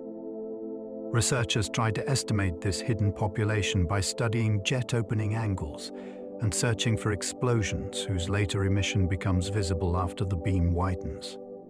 The true rate of these events is therefore higher than the number of detected gamma-ray flashes suggests. Cosmic violence can occur surprisingly close by without producing its most dramatic signature in our sky, simply because the universe aimed the beam in another direction. Some gamma-ray bursts last less than the blink of an eye. The shortest high-energy flashes can begin and end before a person could consciously react to them. Satellites have recorded gamma-ray bursts lasting only fractions of a second, which forces astronomers to infer an astonishing amount of physics from a tiny interval of data. Such brevity tells researchers that the region producing the initial radiation must itself be extremely compact. A source cannot coordinate a rapid brightness change across an area larger than light could cross during that change. Millisecond structure therefore points toward engines on the scale of compact stellar remnants rather than ordinary stars. Within the burst, individual spikes may appear even faster, suggesting turbulent or magnetic processes inside an outflow traveling almost at light speed. Instruments designed to study these events must monitor the sky continuously because there is no opportunity to receive advance warning and aim a telescope. By the time an alert reaches human observers, the primary flash is already history. The shortest bursts demonstrate how the universe can release information about an enormous catastrophe in a signal briefer than an involuntary blink. Others continue radiating high-energy light for several hours. Not every gamma-ray burst fits neatly into the familiar picture of a brief flash, followed by a fading afterglow. Astronomers have discovered ultra-long events whose high-energy activity continues for thousands of seconds, and sometimes much longer. Their unusual duration suggests that the central engine can remain active instead of shutting down quickly.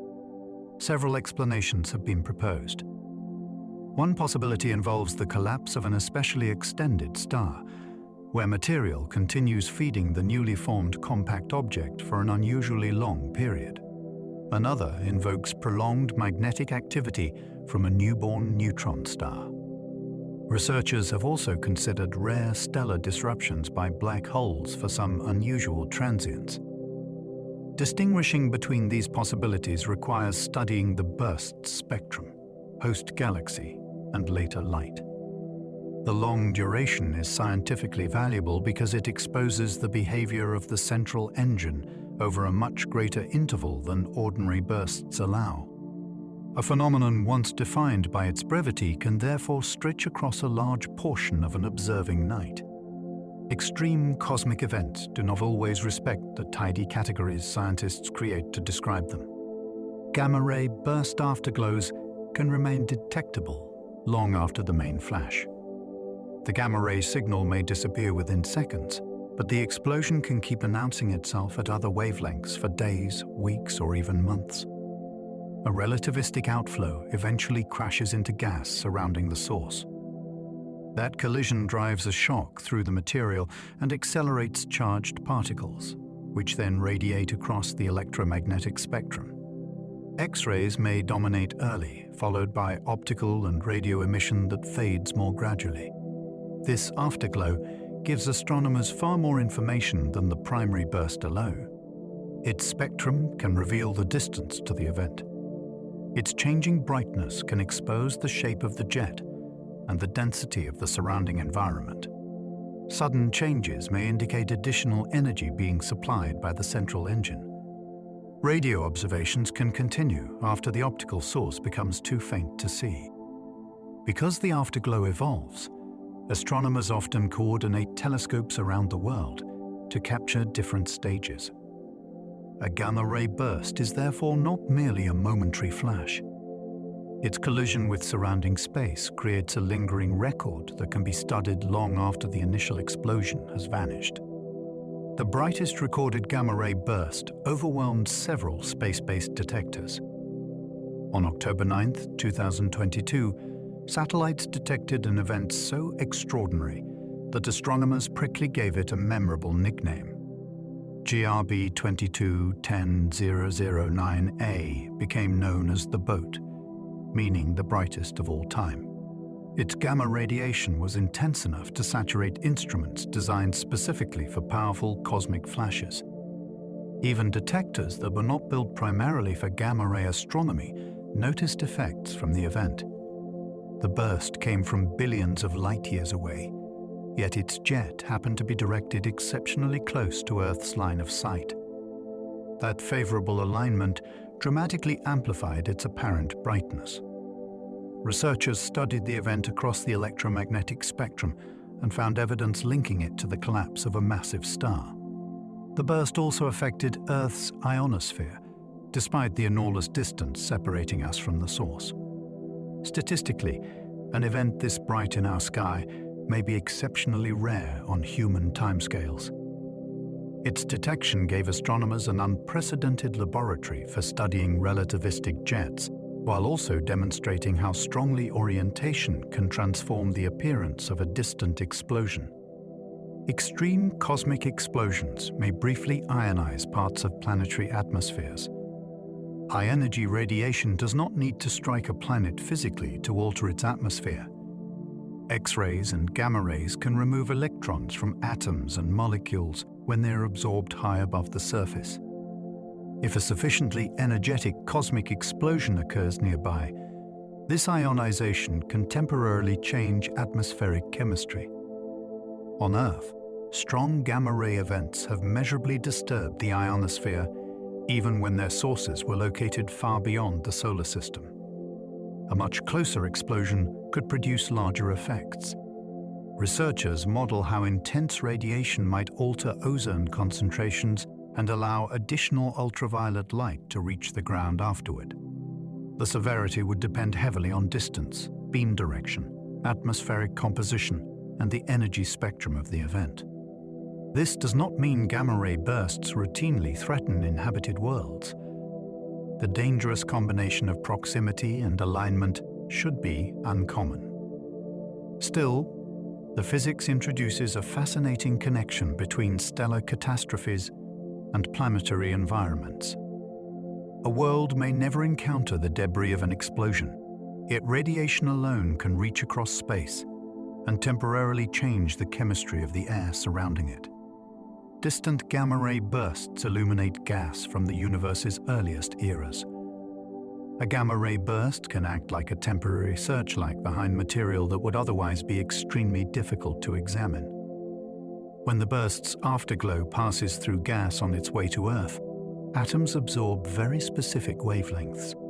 Astronomers spread the incoming light into a spectrum and identify those missing portions.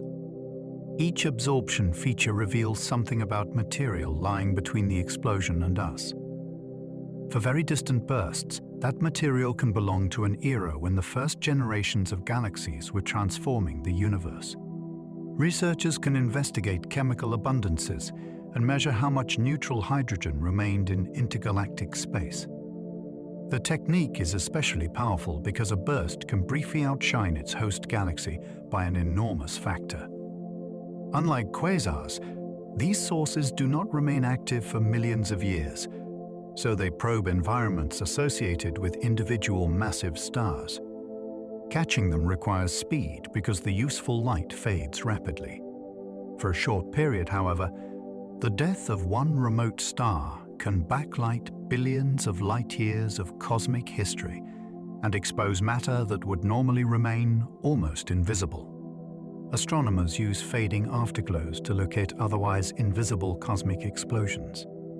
The initial gamma-ray detection often tells astronomers only that something happened within a broad patch of sky.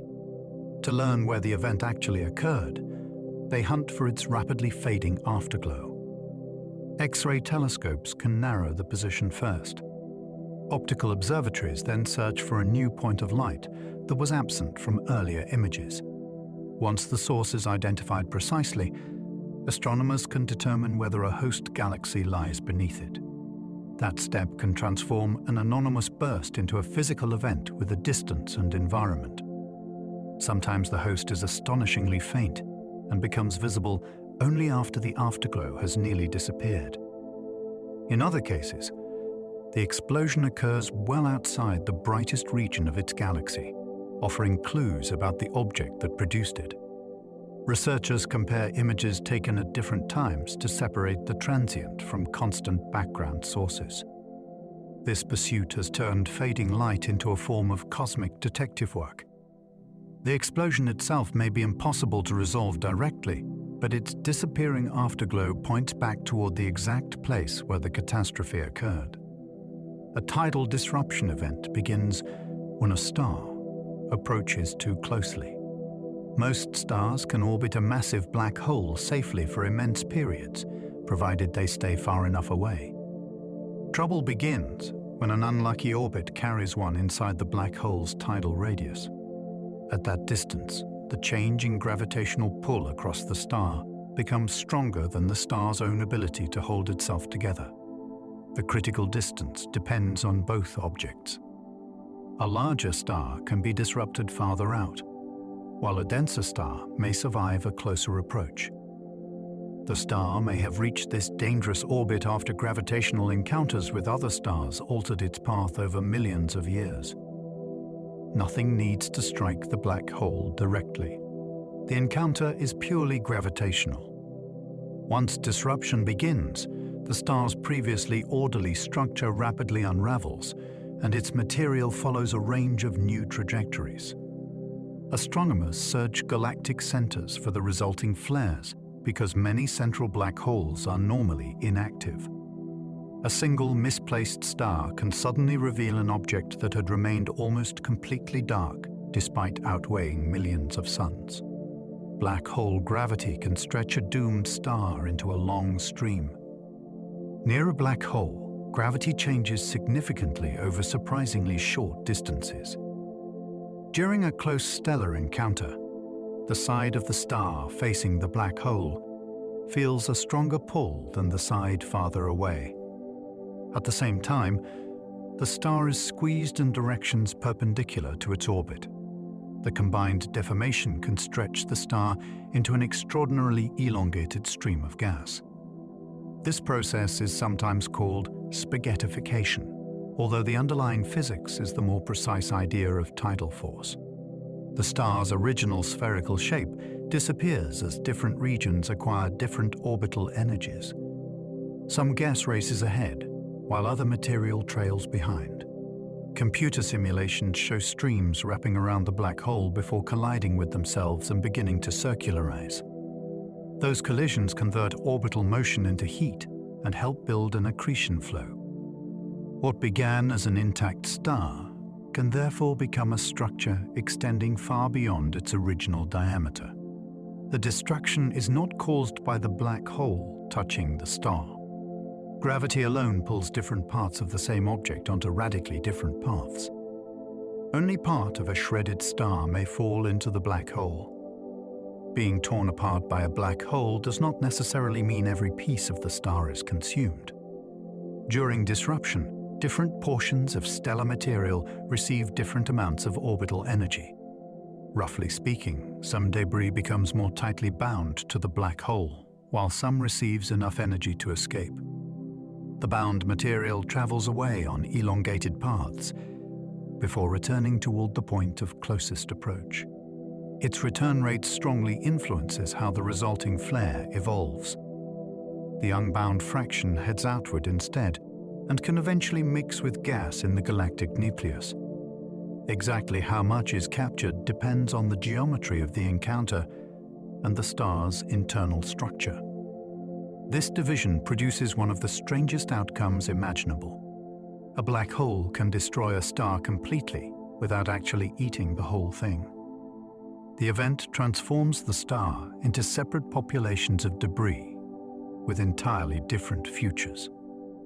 By measuring the changing luminosity of tidal disruption flares, astronomers try to infer how rapidly the bound material falls back. The star disappears as a coherent object, but much of its substance can survive the encounter. Escaping stellar debris can be flung back into interstellar space. The material that avoids capture during a tidal disruption does not simply remain parked beside the black hole. Some of it can leave the encounter traveling at tremendous speed. Because different parts of the original star require different energies, unbound gas may be launched outward from the galactic center on trajectories that never return. The escaping stream carries elements that once belonged deep inside a star and can eventually collide with surrounding interstellar material. Those interactions may generate shocks and radio emission long after the brightest phase of the disruption. Researchers are studying whether such debris could contribute meaningfully to the unusual environments around central black holes. Its chemical composition also contains information about the destroyed star. If deeper stellar layers become exposed, spectra might reveal products of nuclear processing that would normally remain hidden inside the star.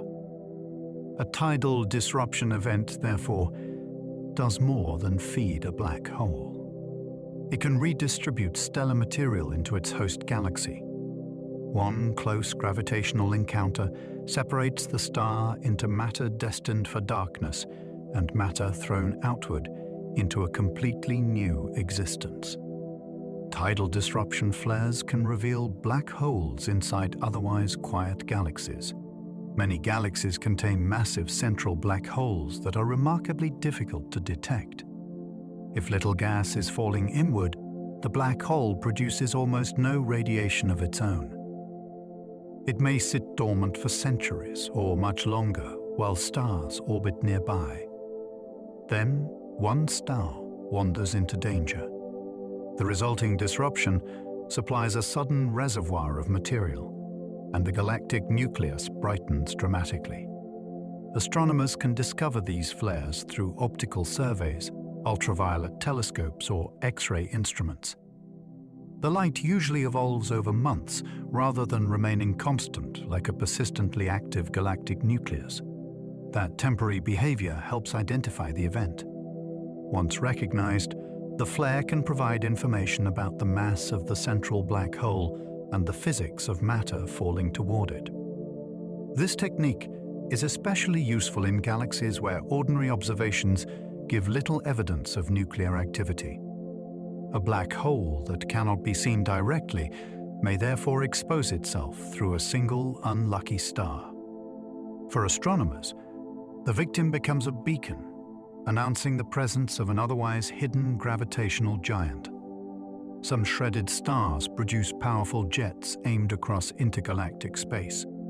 Most tidal disruption events glow because stellar debris heats as it settles around a black hole. A rare few do something much more dramatic. They launch relativistic jets from the galactic center. One famous example was discovered in 2011 when a source named Swift-J 1644+57 erupted in X-rays and remained violently variable. The leading explanation was a star being disrupted by a massive black hole, while a jet happened to point roughly toward Earth. Exactly how such jets form is still under investigation. Strong magnetic fields threading the newly created accretion flow are probably important. The jet can transport energy far beyond the immediate region of the destroyed star and generate radio emission as it encounters surrounding gas. Because relativistic beaming greatly enhances a jet viewed head-on, only a small fraction of jetted disruptions should look spectacular from Earth. These events combine two extremes in one system. A star is torn apart by gravity. Then, some of the energy released by its destruction is channeled into matter moving almost as fast as light. A black hole may repeatedly strip matter from the same surviving star. Not every close encounter ends with total destruction. A star can pass near a black hole, lose only part of its outer layers, and then escape on a highly elongated orbit. If that orbit remains bound, the star eventually returns. Each close passage can remove more material and create another flare, Astronomers have identified repeating nuclear transients that may be produced by this partial tidal disruption process. Their recurrence offers something rare in transient astronomy. Instead of seeing a catastrophe only once, researchers may watch the same star return to danger again and again. The timing between outbursts provides information about the surviving orbit, while changes in brightness can reveal how the star is evolving after each encounter. Repeated stripping may eventually destroy it completely, or alter its structure enough to change the pattern. In some scenarios, only the star's extended envelope is vulnerable while its denser core survives. A black hole can therefore behave less like a single fatal trap and more like a gravitational machine that removes pieces of the same star over successive passages. White dwarfs can also be torn apart by intermediate-mass black holes. A white dwarf is extraordinarily compact, so an ordinary supermassive black hole may swallow it whole before tidal forces can destroy it outside the event horizon. A smaller black hole changes that calculation. Intermediate-mass black holes are thought to occupy the gap between stellar mass objects and the giants found in galactic centers. If one encounters a white dwarf, the tidal radius can lie safely outside the horizon. The compact star may then be pulled apart before crossing the point of no return. The encounter could compress and heat the white dwarf strongly enough to trigger nuclear burning in some circumstances, potentially producing an unusual explosive transient. Detecting such an event would be exciting for another reason. Intermediate-mass black holes have been notoriously difficult to confirm. A disrupted white dwarf could provide a distinctive sign of their existence in dense star clusters or dwarf galaxies. The victim's density effectively becomes a measuring tool. Only a black hole within the appropriate mass range can tear this kind of stellar remnant apart where the destruction remains visible. Tidal forces grow dramatically across the event horizon of smaller black holes. The event horizon is famous because nothing inside it can escape, but the experience of approaching that boundary depends strongly on the black hole's mass. For a stellar mass black hole, the horizon is relatively small. Gravity therefore changes very rapidly across the length of a human body or any other extended object near it. The resulting tidal forces can become destructive before the horizon is reached. Around a supermassive black hole, the situation is surprisingly different. Its horizon is much larger, so the gravitational gradient at the boundary can be far gentler. An object could theoretically cross the horizon of a sufficiently massive black hole without being immediately torn apart at that exact location. Destruction would still follow deeper inside. This distinction reveals why black holes cannot be understood by surface gravity alone. The important quantity for stretching an object is how quickly gravity changes from one point to another. Smaller black holes can therefore be more violently disruptive near their horizons than far heavier ones, despite possessing dramatically less total mass. Supermassive black holes can swallow stars before tearing them apart outside. There is a point where making a black hole more massive actually makes visible tidal disruption less likely. As the black hole grows, its event horizon expands faster with mass than the tidal disruption distance does. Above a certain scale, a sun-like star can cross the horizon while still largely intact. Any later destruction occurs where its light can never escape. Astronomers sometimes call the approximate dividing mass the Hill's mass, although the exact value depends on the star and on whether the black hole is spinning. Spin can change the size and geometry of the relevant boundaries, allowing disruptions around somewhat heavier objects in certain orientations. This creates a useful observational clue. If astronomers confidently identify a tidal disruption flare from a very massive galactic nucleus, the event can potentially constrain the black hole's properties. The absence of flares at the highest masses also has a physical explanation. The black hole has not become too weak to destroy stars. its horizon has simply grown so large that the crucial destruction disappears from the observable universe. Merging black holes radiate several suns' worth of mass as gravitational waves. During the final moments of a black hole merger, an extraordinary fraction of the system's mass can leave without becoming matter or light. Einstein's equation linking mass and energy allows part of the total mass to be converted into gravitational radiation. In the first directly detected merger, the two original black holes had masses of roughly 36 and 29 suns. The final black hole contained about 62 solar masses. Around 3 suns' worth of mass had effectively been carried away as gravitational wave energy. The conversion occurred mainly during the violent final stage of the collision. For a brief moment, the power emitted in gravitational waves exceeded the combined light output of the visible universe, even though the event itself may have produced almost no light. This does not mean 3 actual stars were destroyed. Mass already present in the orbiting black holes was converted into energy through the changing gravitational field. Measuring that missing mass lets physicists test numerical predictions of general relativity under some of the strongest gravitational conditions nature provides. The final black hole can recoil from its galaxy after merging. A newly merged black hole does not always remain exactly where the collision occurred. Gravitational waves can carry momentum as well as energy. If those waves are emitted more strongly in one direction than another, the final black hole must move the opposite way to conserve momentum. This gravitational recoil is often called a kick. Simulations show that some configurations can produce velocities of thousands of kilometers per second. In smaller galaxies, a sufficiently strong kick could launch the black hole completely out of the system. A weaker recoil might leave it oscillating through the galactic center before eventually settling again. Astronomers search for possible examples by looking for active black holes whose positions or velocities differ from those of their host galaxies. Confirming a recoiling supermassive black hole is difficult because other processes can imitate some of the same signatures.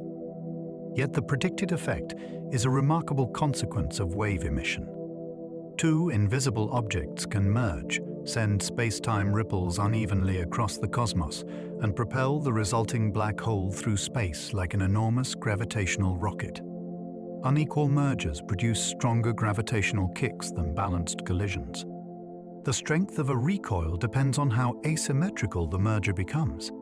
If 2 identical non-spinning black holes approach in a perfectly symmetric configuration, their gravitational wave emission can balance so that little net momentum is carried away.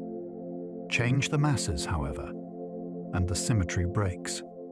One black hole moves differently from the other, creating a more uneven radiation pattern and a larger kick. Spin can amplify the effect dramatically, especially when the 2 spin directions are arranged unfavorably relative to the orbit. Numerical relativity simulations explore these configurations by solving Einstein's equations on powerful computers. They show that the most extreme recoils require particular combinations of spin and orbital geometry, rather than mass difference alone. Understanding these kicks matters for galaxy evolution. Small early galaxies may have struggled to retain growing black holes if mergers frequently launched the remnants away. The black holes seen at the centers of massive galaxies today therefore carry a hidden history of which mergers they survived. A slight imbalance during a collision can influence whether a galactic nucleus keeps its central black hole at all. Some recoiling black holes may wander far beyond their galactic centers. If a merger gives a black hole a substantial kick without ejecting it completely, the object can begin a long journey through its host galaxy. Instead of sitting in the nucleus, it may travel thousands of light years away before gravity turns it back. Repeated passages gradually lose energy through interactions with surrounding stars and matter, eventually drawing the black hole toward the center again. The process can take a very long time. During its wandering phase, the black hole might carry a tightly bound cluster of stars or a small amount of accreting gas with it. Those companions could make the displaced object detectable. Researchers search for unusual compact star clusters and off-center active galactic nuclei as possible evidence. A wandering massive black hole would challenge the familiar picture of every galaxy having its largest black hole fixed neatly at the center. Galactic nuclei can be dynamically messy places. A merger occurring millions of years earlier may leave its central object roaming through the galaxy long after the gravitational waves themselves have passed Earth. Black hole mergers can finish within a fraction of 1 second. The final stage of a stellar mass black hole merger unfolds faster than the events leading to it can easily be imagined. The binary may have existed for millions or billions of years. During its last moments within the sensitive band of ground-based gravitational wave detectors, however, the orbital frequency rises rapidly. The black holes circle each other faster as their separation shrinks, producing the characteristic increasing frequency called a chirp. Near merger, they can complete multiple orbits in fractions of a second. Their separate event horizons then combine and settle into one distorted remnant. For heavier black holes, the relevant timescales are longer because the entire system is physically larger. Stellar mass mergers are extraordinarily quick. This brevity is why gravitational wave observatories record some signals as short, sweeping pulses rather than long astronomical events. Sophisticated computer models are required to reconstruct what happened from those fleeting vibrations. A binary can spend almost its entire existence approaching catastrophe, then complete the most violent part of its history before a human listener could say the word collision. Their final gravitational wave signal is called a ringdown. After two black holes merge, the newborn object is not immediately a perfectly settled black hole. Its horizon has been violently distorted by the collision. Like a struck bell, the remnant responds by oscillating in characteristic patterns while radiating away those distortions as gravitational waves. This final stage is called the ringdown. The analogy is useful because a bell's tone depends on its shape and material, while a black hole's allowed vibration frequencies depend on its physical properties. The signal fades rapidly as the object settles toward a stable state, described by general relativity. Ringdown waves are weaker than the loudest part of the merger, which makes them challenging to measure precisely. Future detectors should observe them with much greater clarity. Scientists are especially interested in determining whether several distinct vibration modes can be identified. If their frequencies match the predictions for a black hole, the result would provide a demanding test of Einstein's theory. The last vibrations of a collision, therefore, contain information about whether the final object behaves exactly as a black hole should. Ringdown vibrations reveal the mass and spin of the newborn black hole. General relativity makes an extraordinary prediction about settled black holes. Once surrounding disturbances have disappeared, an isolated astrophysical black hole can be described mainly by its mass and angular momentum, plus electric charge that should be negligible for realistic cosmic examples. Its ring-down frequencies therefore act like a fingerprint, measure the pitch and damping of the gravitational wave oscillations, and physicists can infer the mass and spin of the remnant. Detecting multiple ring-down modes would offer an even more powerful test. All of them should point toward the same black hole properties. If they did not, researchers would need to investigate whether the discrepancy came from measurement uncertainty or from physics beyond the standard description. This program is sometimes compared with spectroscopy because scientists are identifying characteristic modes, much as astronomers identify chemical elements through spectral lines. The difference is striking. Instead of analyzing light from atoms, they analyze vibrations in spacetime itself. A black hole produces no solid surface sound, yet its gravitational ringing can reveal precisely what kind of object the merger created. Supermassive black hole binaries may distort spacetime across entire galaxies. When galaxies merge, their central black holes can eventually form a binary whose orbit spans distances vastly larger than those of stellar mass systems. Such enormous pairs move slowly, so the gravitational waves they produce have extremely low frequencies. A single wave cycle can take years or decades. Detectors on Earth cannot measure these signals with kilometer-long laser arms because the wavelengths are far too enormous. Astronomers instead use the Milky Way itself as part of the experiment.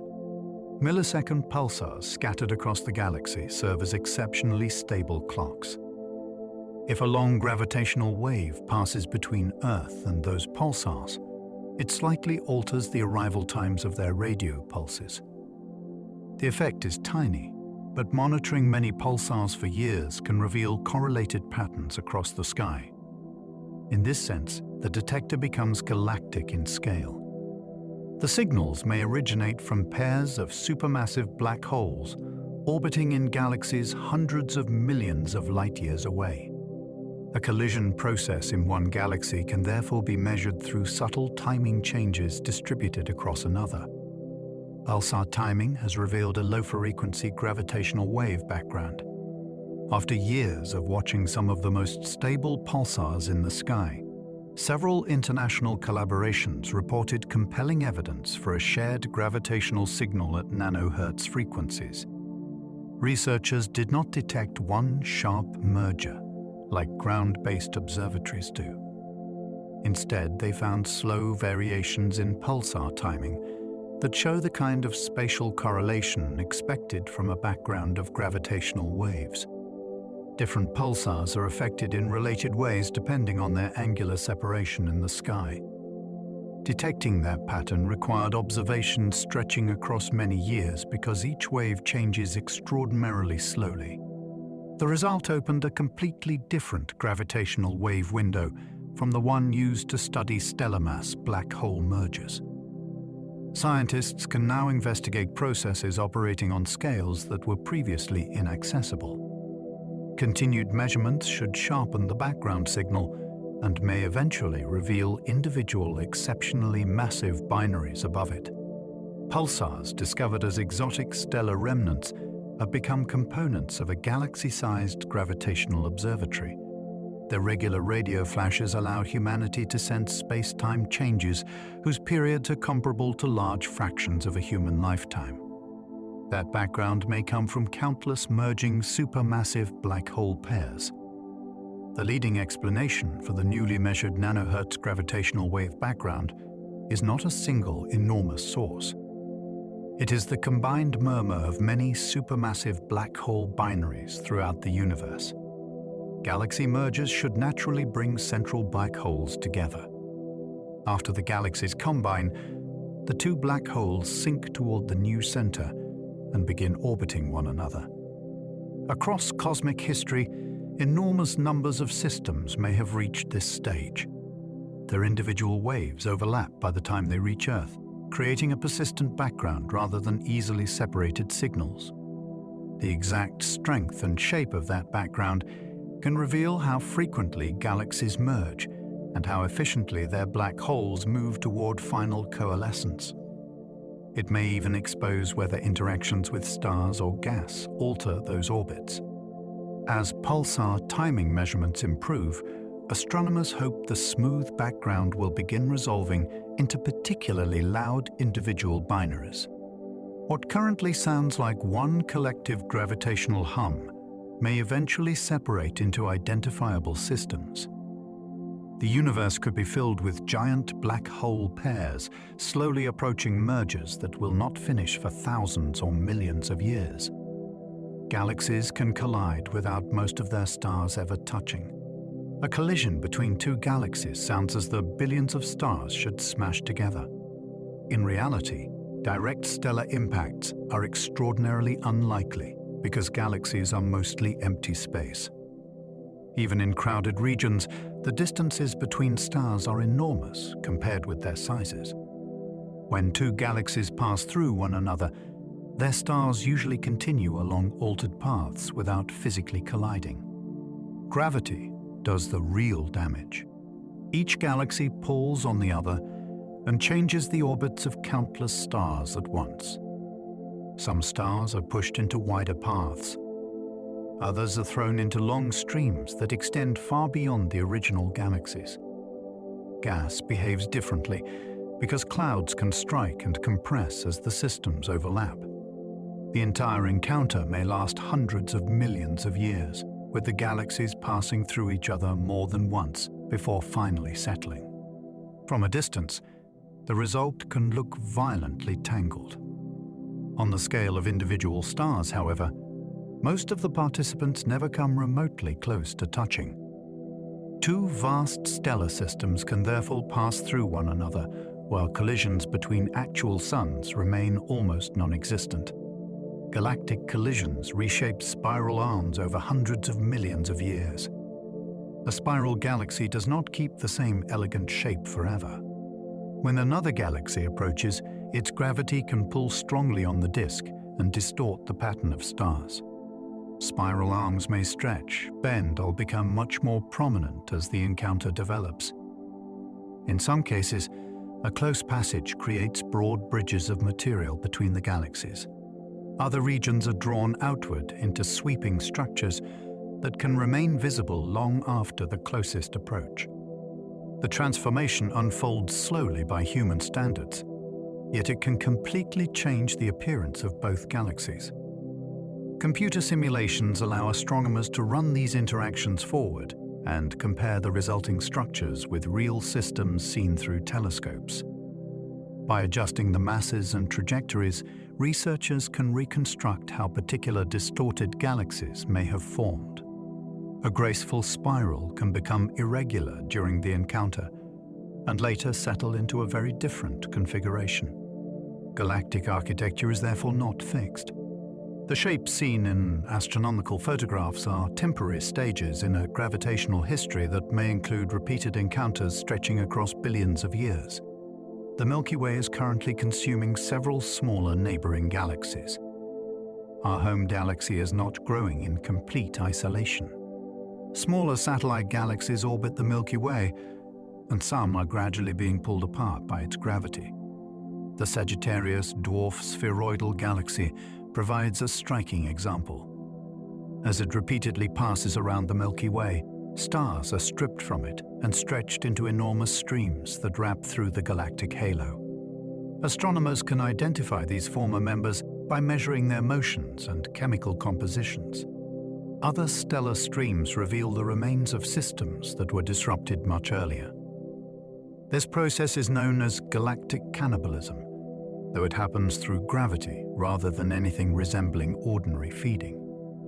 The smaller galaxy slowly loses its identity as its stars become mixed into the larger one. Evidence from the Milky Way's halo suggests that many such mergers have occurred during its history. Some stars near us may even have been born in entirely different galaxies before being absorbed. The Milky Way therefore contains a record of past collisions, written into the movements and chemistry of stars now considered part of our own galaxy. Andromeda and the Milky Way are moving toward a future merger. The largest neighboring spiral galaxy is approaching us rather than receding with cosmic expansion. Measurements of Andromeda's motion show that the two galaxies are gravitationally bound and are expected to interact several billion years from now. The exact sequence remains uncertain because small differences in sideways motion can change the encounter.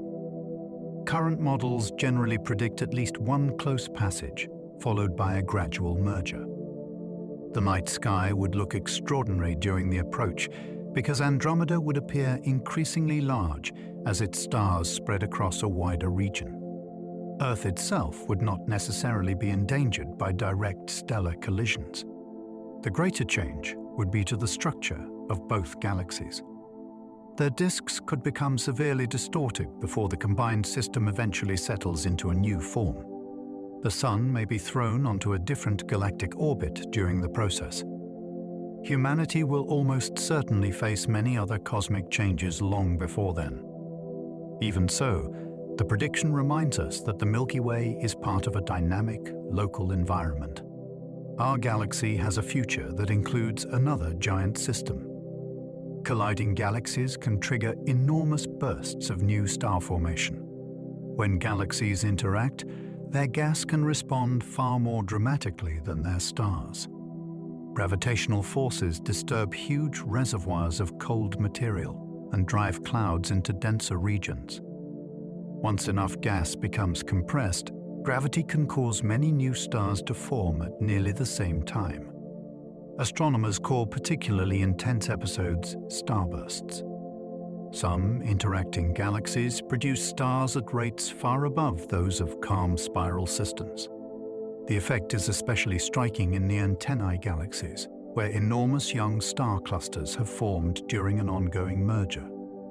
Many of those clusters contain thousands or even millions of stars. The encounter does not create the raw material from nothing. It rearranges gas that was already present and pushes part of it across the threshold needed for gravitational collapse. Infrared telescopes are especially useful because newborn stars often remain hidden inside thick dust. A galactic collision can therefore look destructive on the largest scale, while simultaneously creating vast numbers of new suns. The same interaction that tears apart familiar structure can produce one of the most productive periods in a galaxy's life. Gas clouds collide far more often than stars during galactic mergers. Stars behave almost like isolated particles when galaxies overlap, but interstellar gas occupies a much greater fraction of the available space. Huge clouds can therefore run into one another as two galactic disks pass through the same region. These collisions create shocks that heat some gas and compress other portions into dense layers. The gas also loses orbital energy more readily than stars because it can radiate heat away. As a result, large amounts of material may flow toward the center of the merging system. That inward movement can feed intense star formation or supply gas to a central black hole. Astronomers map molecules such as carbon monoxide to follow the cold material and compare it with hotter gas observed at other wavelengths.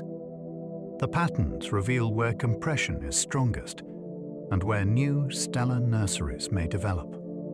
This difference between gas and stars is crucial for understanding mergers. A galaxy is not merely a collection of suns. Its diffuse material responds through pressure and collisions, which means two galaxies can pass through one another while their gas undergoes an entirely different and far more turbulent experience. Some galaxy collisions create long tidal tails containing billions of stars. One of the most spectacular signatures of a galactic encounter can extend far beyond the galaxies themselves. During a close passage, gravity pulls more strongly on the nearer sides of each system and can stretch material into enormous tidal tails. These structures may reach hundreds of thousands of light-years into space. They contain stars that once belonged securely to the galactic disks, along with gas drawn outward during the same encounter. The tails can survive for a surprisingly long time because the stars continue following related gravitational paths. Their shapes preserve clues about how the collision unfolded. Astronomers can compare real tidal structures with computer simulations to estimate the direction and timing of previous encounters. Some tails also contain active regions of star formation where compressed gas has become dense enough to collapse. The mice galaxies and the antennae galaxies display dramatic examples of these extended features.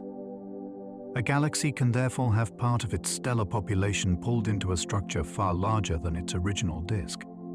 Gravity turns an encounter into a record that stretches visibly across intergalactic space.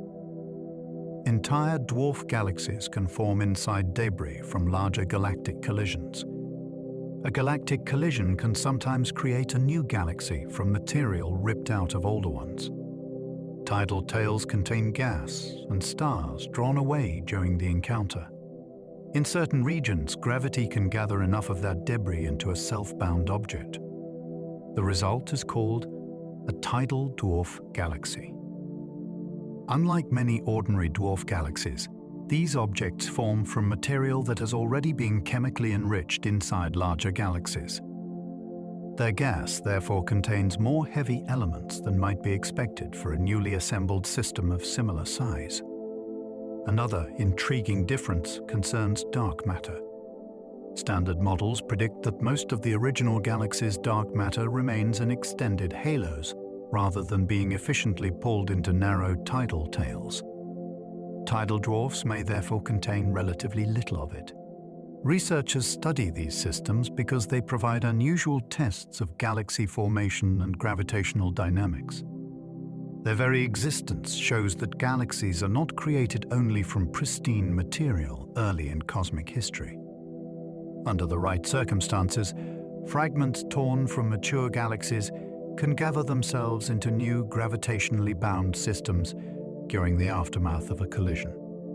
Supermassive black holes may merge after their host galaxies combine. When two large galaxies merge, each may bring a central black hole containing millions or billions of solar masses. The galaxies can settle into one system long before their black holes finish their own journey. At first, the two massive objects move through a crowded sea of stars. Gravitational interactions rob them of orbital energy and pull them toward the center. Eventually, they can form a bound pair. Bringing them even closer requires further interactions with stars or surrounding gas. The final stage occurs when gravitational radiation becomes efficient enough to drive the black holes rapidly inward. This sequence can take hundreds of millions of years or longer.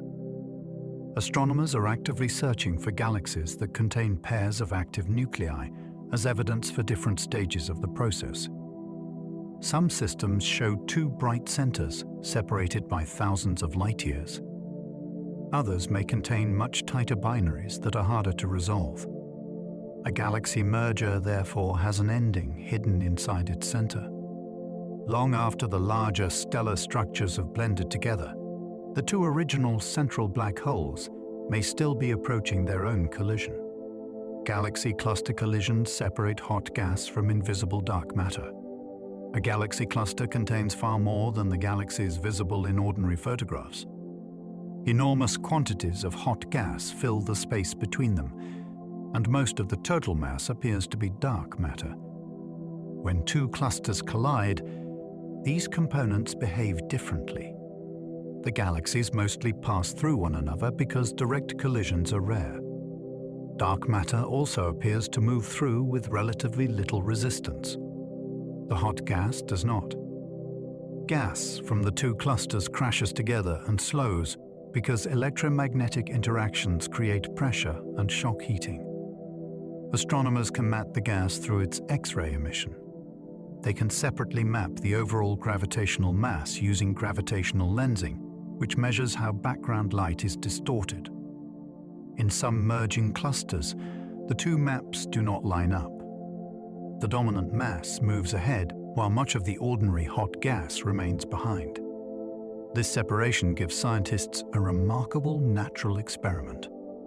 A single cosmic collision pulls different forms of matter apart enough that their behavior can be studied independently on scales far beyond anything possible in a laboratory. The bullet cluster provides striking evidence for dark matter's gravitational presence. Among the most famous colliding galaxy clusters is a system known as the bullet cluster. Its importance comes from a mismatch that can be mapped directly. X-ray observations show where most of the ordinary matter lies because the collision has concentrated hot gas near the region where the clusters pass through each other.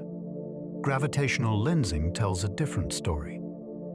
The strongest concentrations of mass are displaced from that gas and remain closer to the galaxies on either side. Since the galaxies themselves contain far too little visible matter to account for the gravitational signal, another massive component appears to have traveled through the collision without slowing. like ordinary plasma. Dark matter provides the standard explanation.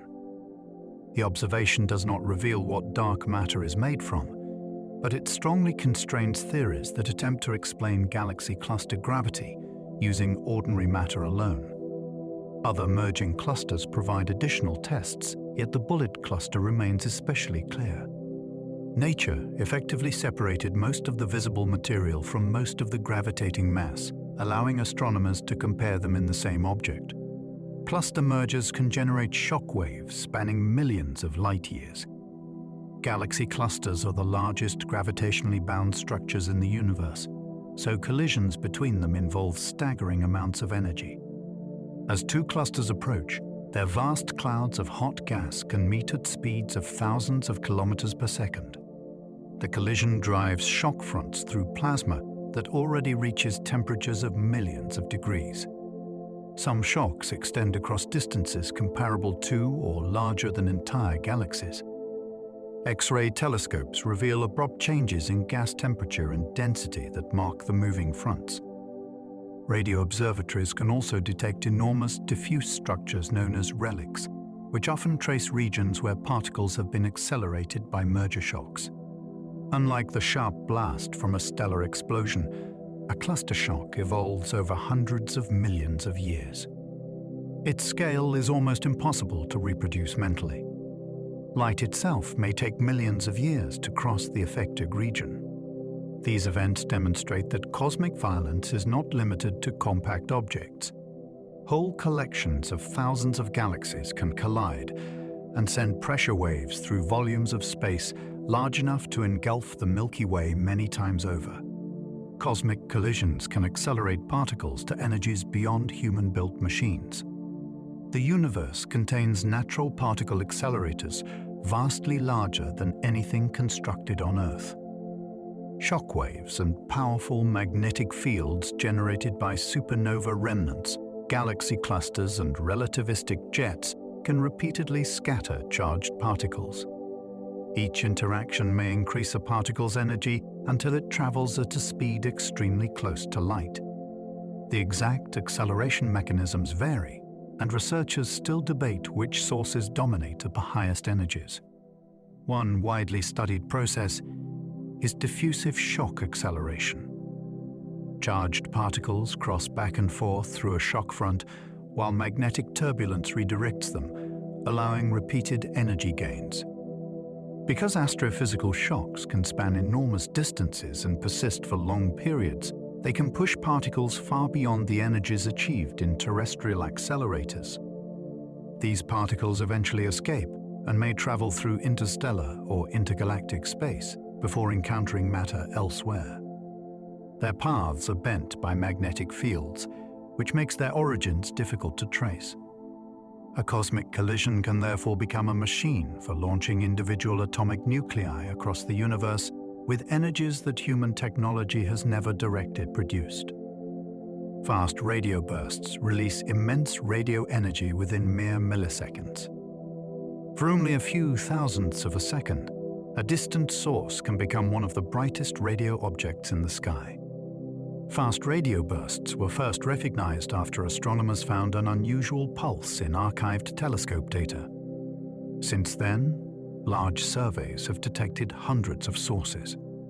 The bursts are extremely brief, yet some release as much radio energy in that instant as the sun produces across many days at all wavelengths.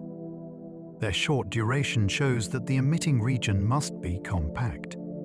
A source cannot vary coherently faster than light can cross the region responsible for the change. The first bursts were difficult to interpret because radio telescopes often provided only rough positions. Newer instruments can now localize some events to individual host galaxies. That breakthrough proved that many originate far beyond the Milky Way. Their causes may not all be identical. Several physical mechanisms could produce intense, coherent radio emission under extreme magnetic conditions. Whatever the detailed explanation, these signals demonstrate that a tiny region of space can release an astonishingly concentrated flash of radio energy and then vanish almost immediately.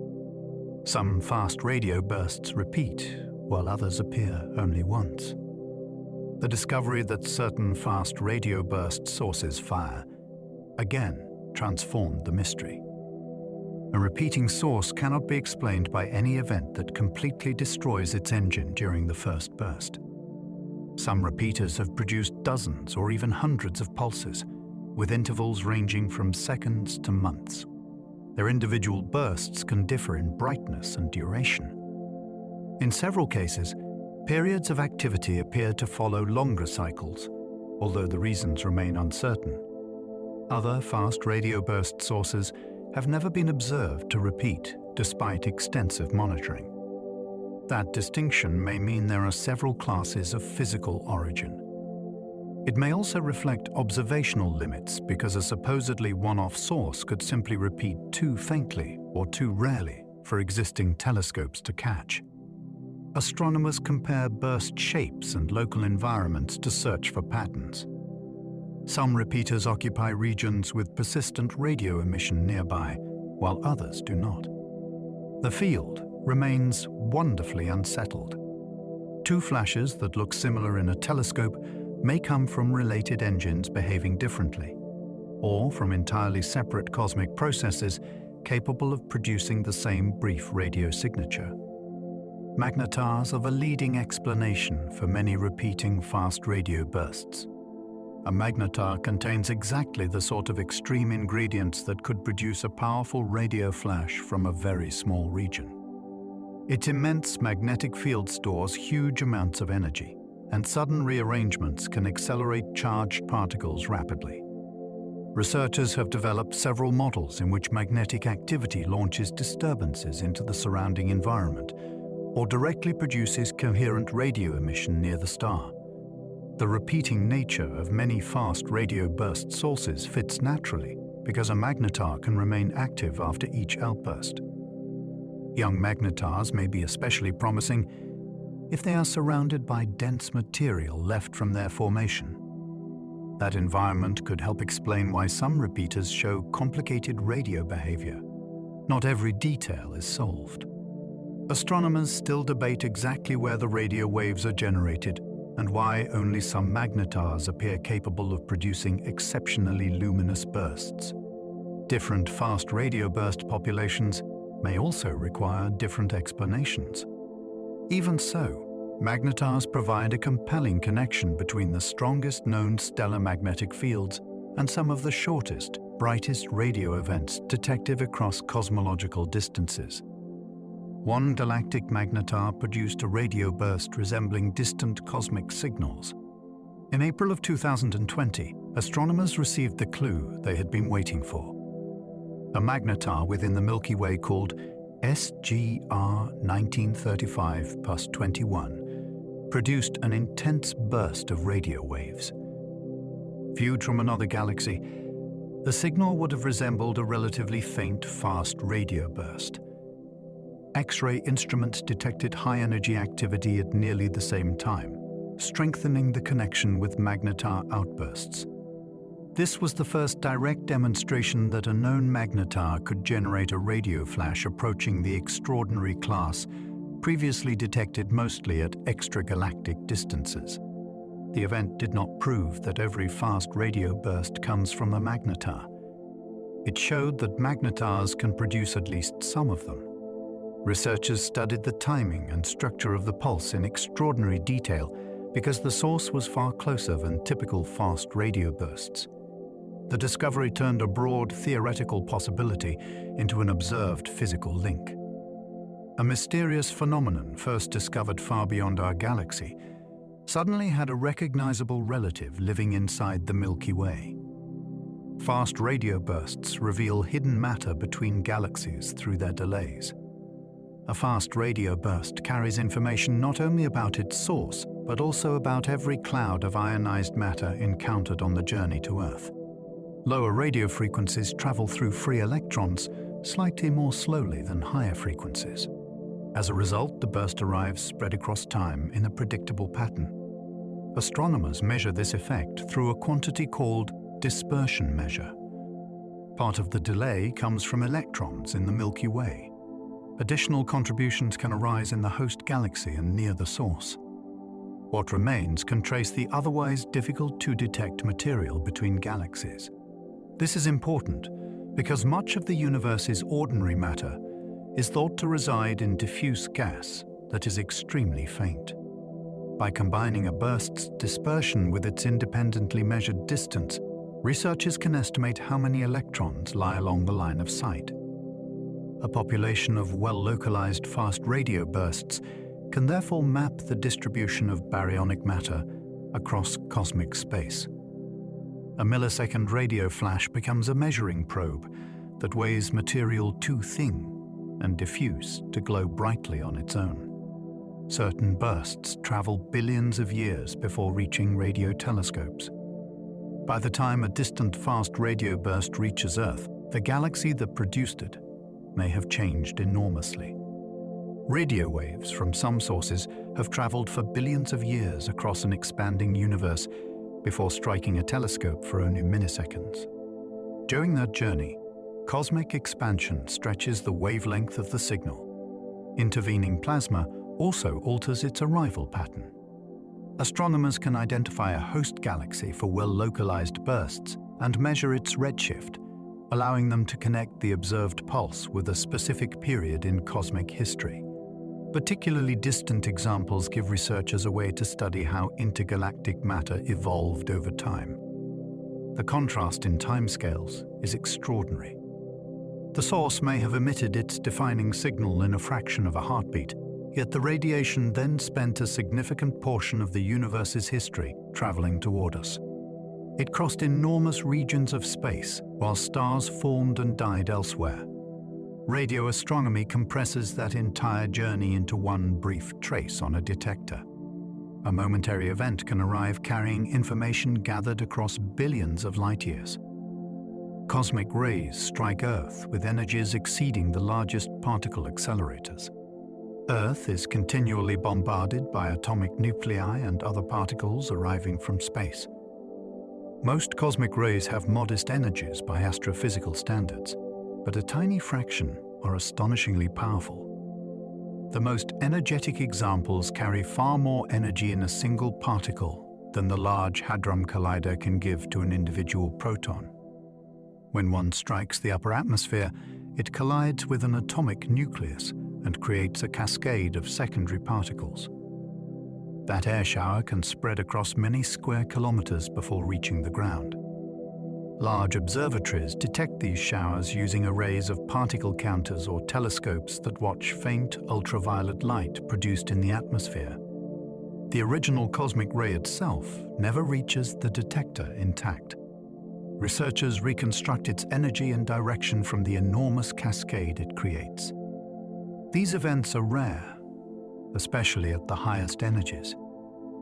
Detecting enough of them requires observatories covering vast areas.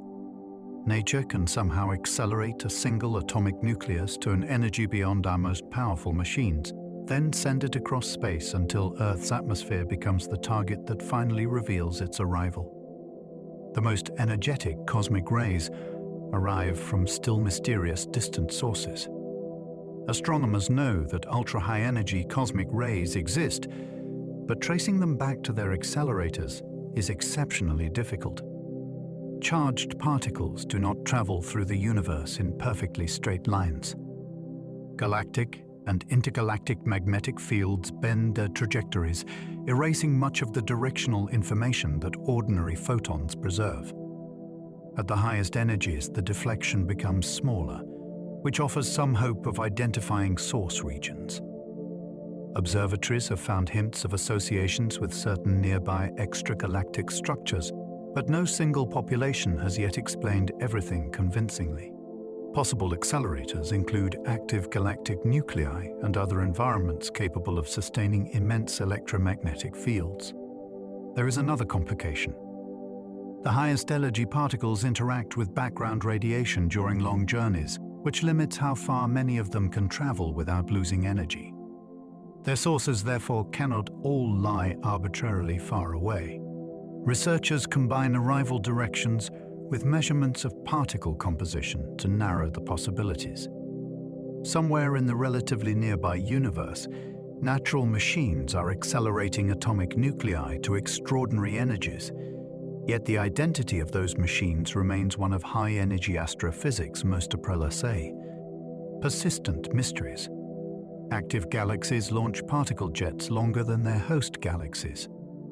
At the center of an active galaxy, matter falling toward a supermassive black hole can help create jets that extend far beyond the visible galaxy itself. These outflows may travel for hundreds of thousands or even millions of light years before finally slowing. Radio telescopes reveal enormous lobes where the jets deposit energy into surrounding space. The particles within them radiate strongly as they spiral through magnetic fields. One remarkable system can therefore contain a central engine smaller than the solar system in scale, while producing structures larger than the galaxy hosting it. The jets remain surprisingly narrow over vast distances, which suggests that magnetic fields play a major role in guiding the flow. They can also develop knots and bright hotspots where material encounters resistance. Astronomers study these structures to understand how energy from a galactic nucleus reaches the intergalactic environment. A black hole may be defined by its ability to trap anything crossing its horizon. Yet activity outside that horizon can produce some of the longest coherent structures visible anywhere in the cosmos. Some quasar winds carry enough power to reshape entire galaxies. Quasars are powered by rapidly accreting supermassive black holes, and not all of the unfailing material reaches the horizon. Radiation and magnetic processes can drive tremendous winds away from the central region. Spectra reveal gas racing outward at thousands or even tens of thousands of kilometers per second. If enough material participates, the outflow can carry an enormous amount of energy into the host galaxy. Astronomers suspect these winds are one-way black hole growth can influence star formation far beyond the nucleus. Gas compressed by an outflow might form stars in some locations. Elsewhere, the same wind could heat or remove the cold material needed to make future stars. This interaction is known as feedback. Galaxy evolution models often require some form of powerful feedback to explain why the largest galaxies do not convert all of their available gas into stars. A black hole itself occupies a tiny central region, yet the energy released while it feeds can influence gas thousands of light-years away. The consequences of accretion can therefore spread across the entire galaxy. Black hole jets can switch star formation on or off. The energy released around a supermassive black hole can have opposite effects depending on where and how it reaches galactic gas. A powerful jet may plow into a cold cloud and compress it until gravity triggers new stars. Observations have found systems where star formation appears enhanced along the path of a jet. In other environments, the outcome is suppressive. Jets can inflate enormous cavities in the hot gas surrounding massive galaxies and clusters. The injected energy prevents that gas from cooling efficiently enough to settle into new stellar nurseries. Without a fresh supply of cold material, star formation slows. This balancing act is central to modern ideas about galaxy evolution. The black hole does not intentionally regulate anything. Energy released during accretion simply changes the physical conditions around it. Yet the result can resemble a thermostat operating on galactic scales. The same basic engine can encourage new stars in one region while preventing their formation elsewhere. A tiny central object can therefore influence whether enormous reservoirs of gas become future suns or remain hot and diffuse. Blazar outbursts occur when a galactic jet points toward Earth. A blazar is not a completely different kind of galaxy. It is an active galactic nucleus viewed from an extraordinary angle. One of its relativistic jets happens to point almost directly toward us. Because the emitting material moves close to light speed, relativistic effects greatly enhance the observed brightness and make variations appear unusually rapid. A blazar can flare dramatically across radio, optical, X-ray, and gamma-ray wavelengths. Some changes occur on timescales short enough to show that the emitting region is remarkably compact. The radiation is also often strongly polarized, which reveals the influence of organized magnetic fields inside the jet. Astronomers monitor blazars because their violent variability provides a direct view into relativistic plasma behavior. High-energy neutrinos have even been associated with at least one flaring blazar, raising the possibility that these jets accelerate particles to extreme energies. Change the viewing angle and the same object might look much less dramatic. Blazars demonstrate that perspective alone can determine whether a distant galactic nucleus appears ordinary or becomes one of the brightest high-energy sources in the sky. White dwarf mergers may ignite some of the universe's brightest supernova. Two white dwarfs in a tight binary can spend ages spiraling slowly together before their final encounter. If their combined conditions allow carbon burning to ignite catastrophically, the merger may produce a type EIA supernova. This double degenerate scenario is one of the leading pathways proposed for these important explosions. The details depend on the masses and compositions of the two remnants. In some mergers, one white dwarf may be disrupted and form a hot structure around the other before ignition. In others, violent compression during the collision itself could trigger burning quickly. Astronomers search for evidence by examining supernova remnants and looking for surviving companion stars. A double white dwarf merger should leave no ordinary donor star nearby.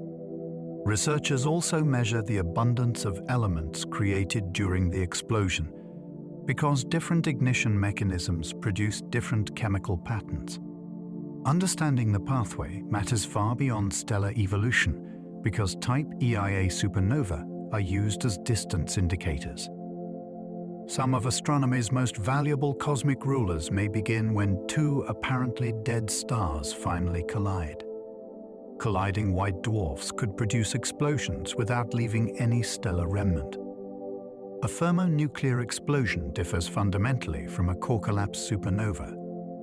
Instead of gravity crushing a stellar core into a compact remnant, runaway nuclear burning can release enough energy to unbind a white dwarf completely. When two white dwarfs collide or merge under suitable conditions, carbon and oxygen may ignite across a substantial fraction of the material. Burning races through the dense stellar matter and converts it into heavier nuclei, while releasing enormous energy. If the explosion becomes sufficiently powerful, there is no neutron star left behind, because the original white dwarfs were never massive stellar cores undergoing gravitational collapse. Their matter is simply dispersed. Astronomers can test this picture by searching old supernova remnants, the compact central objects. The absence of one is consistent with a thermonuclear origin. The expanding debris eventually mixes into interstellar space and enriches future generations of stars with elements such as iron. Two stellar corpses can therefore meet long after their original stars have faded and experience a second ending so complete that neither survives the encounter as a bound object. Stars can collide directly inside the crowded centers of dense clusters. Direct stellar collisions are rare across most of a galaxy, but the situation changes inside exceptionally dense star clusters. Near the center, thousands or millions of stars may occupy a relatively small volume and continually pass one another on complicated orbits. Over long periods, chance encounters can become close enough for stars to touch or merge. Gravity can also focus their trajectories and increase the effective collision rate. The result may create a star more massive than would normally be expected in an old cluster. Blue straggler stars are one population that can form through mergers or interactions, appearing younger and hotter than surrounding stars of the same cluster. In extreme environments near galactic nuclei, repeated collisions could potentially build unusually massive objects. Stellar collisions are complicated because both stars contain flowing gas rather than rigid surfaces. Computer simulations show material being stripped, shocked, and mixed during the encounter. Most stars live without ever touching another sun. In the densest cosmic neighborhoods, however, crowding can eventually turn a near impossible event into an important part of stellar evolution. Cosmic impacts may create exotic particles that survive for only moments. When matter collides at extreme energies, familiar particles can be transformed into short-lived states that do not normally exist around us. Cosmic rays striking Earth's atmosphere provide one natural example. Their collisions can generate showers containing muons and unstable hadrons before those particles decay into lighter products. Far more violent astrophysical environments may produce unusual combinations under conditions of immense temperature and density. Researchers study such possibilities using both particle physics and observations of high-energy cosmic events. Some hypothetical particles could help explain dark matter or other unresolved questions, although no confirmed astrophysical collision has yet revealed an entirely new fundamental particle. The attraction of these environments is that nature reaches energies and scales unavailable in human laboratories. Neutron star mergers and energetic jets can force matter into regimes where established theories face severe tests. Any exotic state may exist for only a tiny fraction of a second before transforming. Yet its brief appearance could influence the radiational particles that eventually reach telescopes. Cosmic catastrophes may therefore provide experiments that the universe performs for us. The universe's greatest catastrophes often become engines of cosmic creation. The most destructive events in astronomy repeatedly turn out to have creative consequences. Stellar explosions return chemically enriched material to space, allowing later planetary systems to contain elements that earlier generations lacked. Galactic encounters can compress gas and create immense populations of newborn stars. Neutron star collisions manufacture nuclei that ordinary stellar interiors struggle to produce. Even the activity around black holes can redistribute matter and influence which regions of a galaxy form stars next. None of this makes the destruction less extreme. Stars are erased, galaxies are distorted, and matter is thrown across enormous distances. Yet cosmic evolution depends on that continual recycling. A universe where matter remained permanently locked inside the first generations of stars would look very different from the one around us today. Much of the complexity visible now exists because earlier structures were broken apart and their material reused.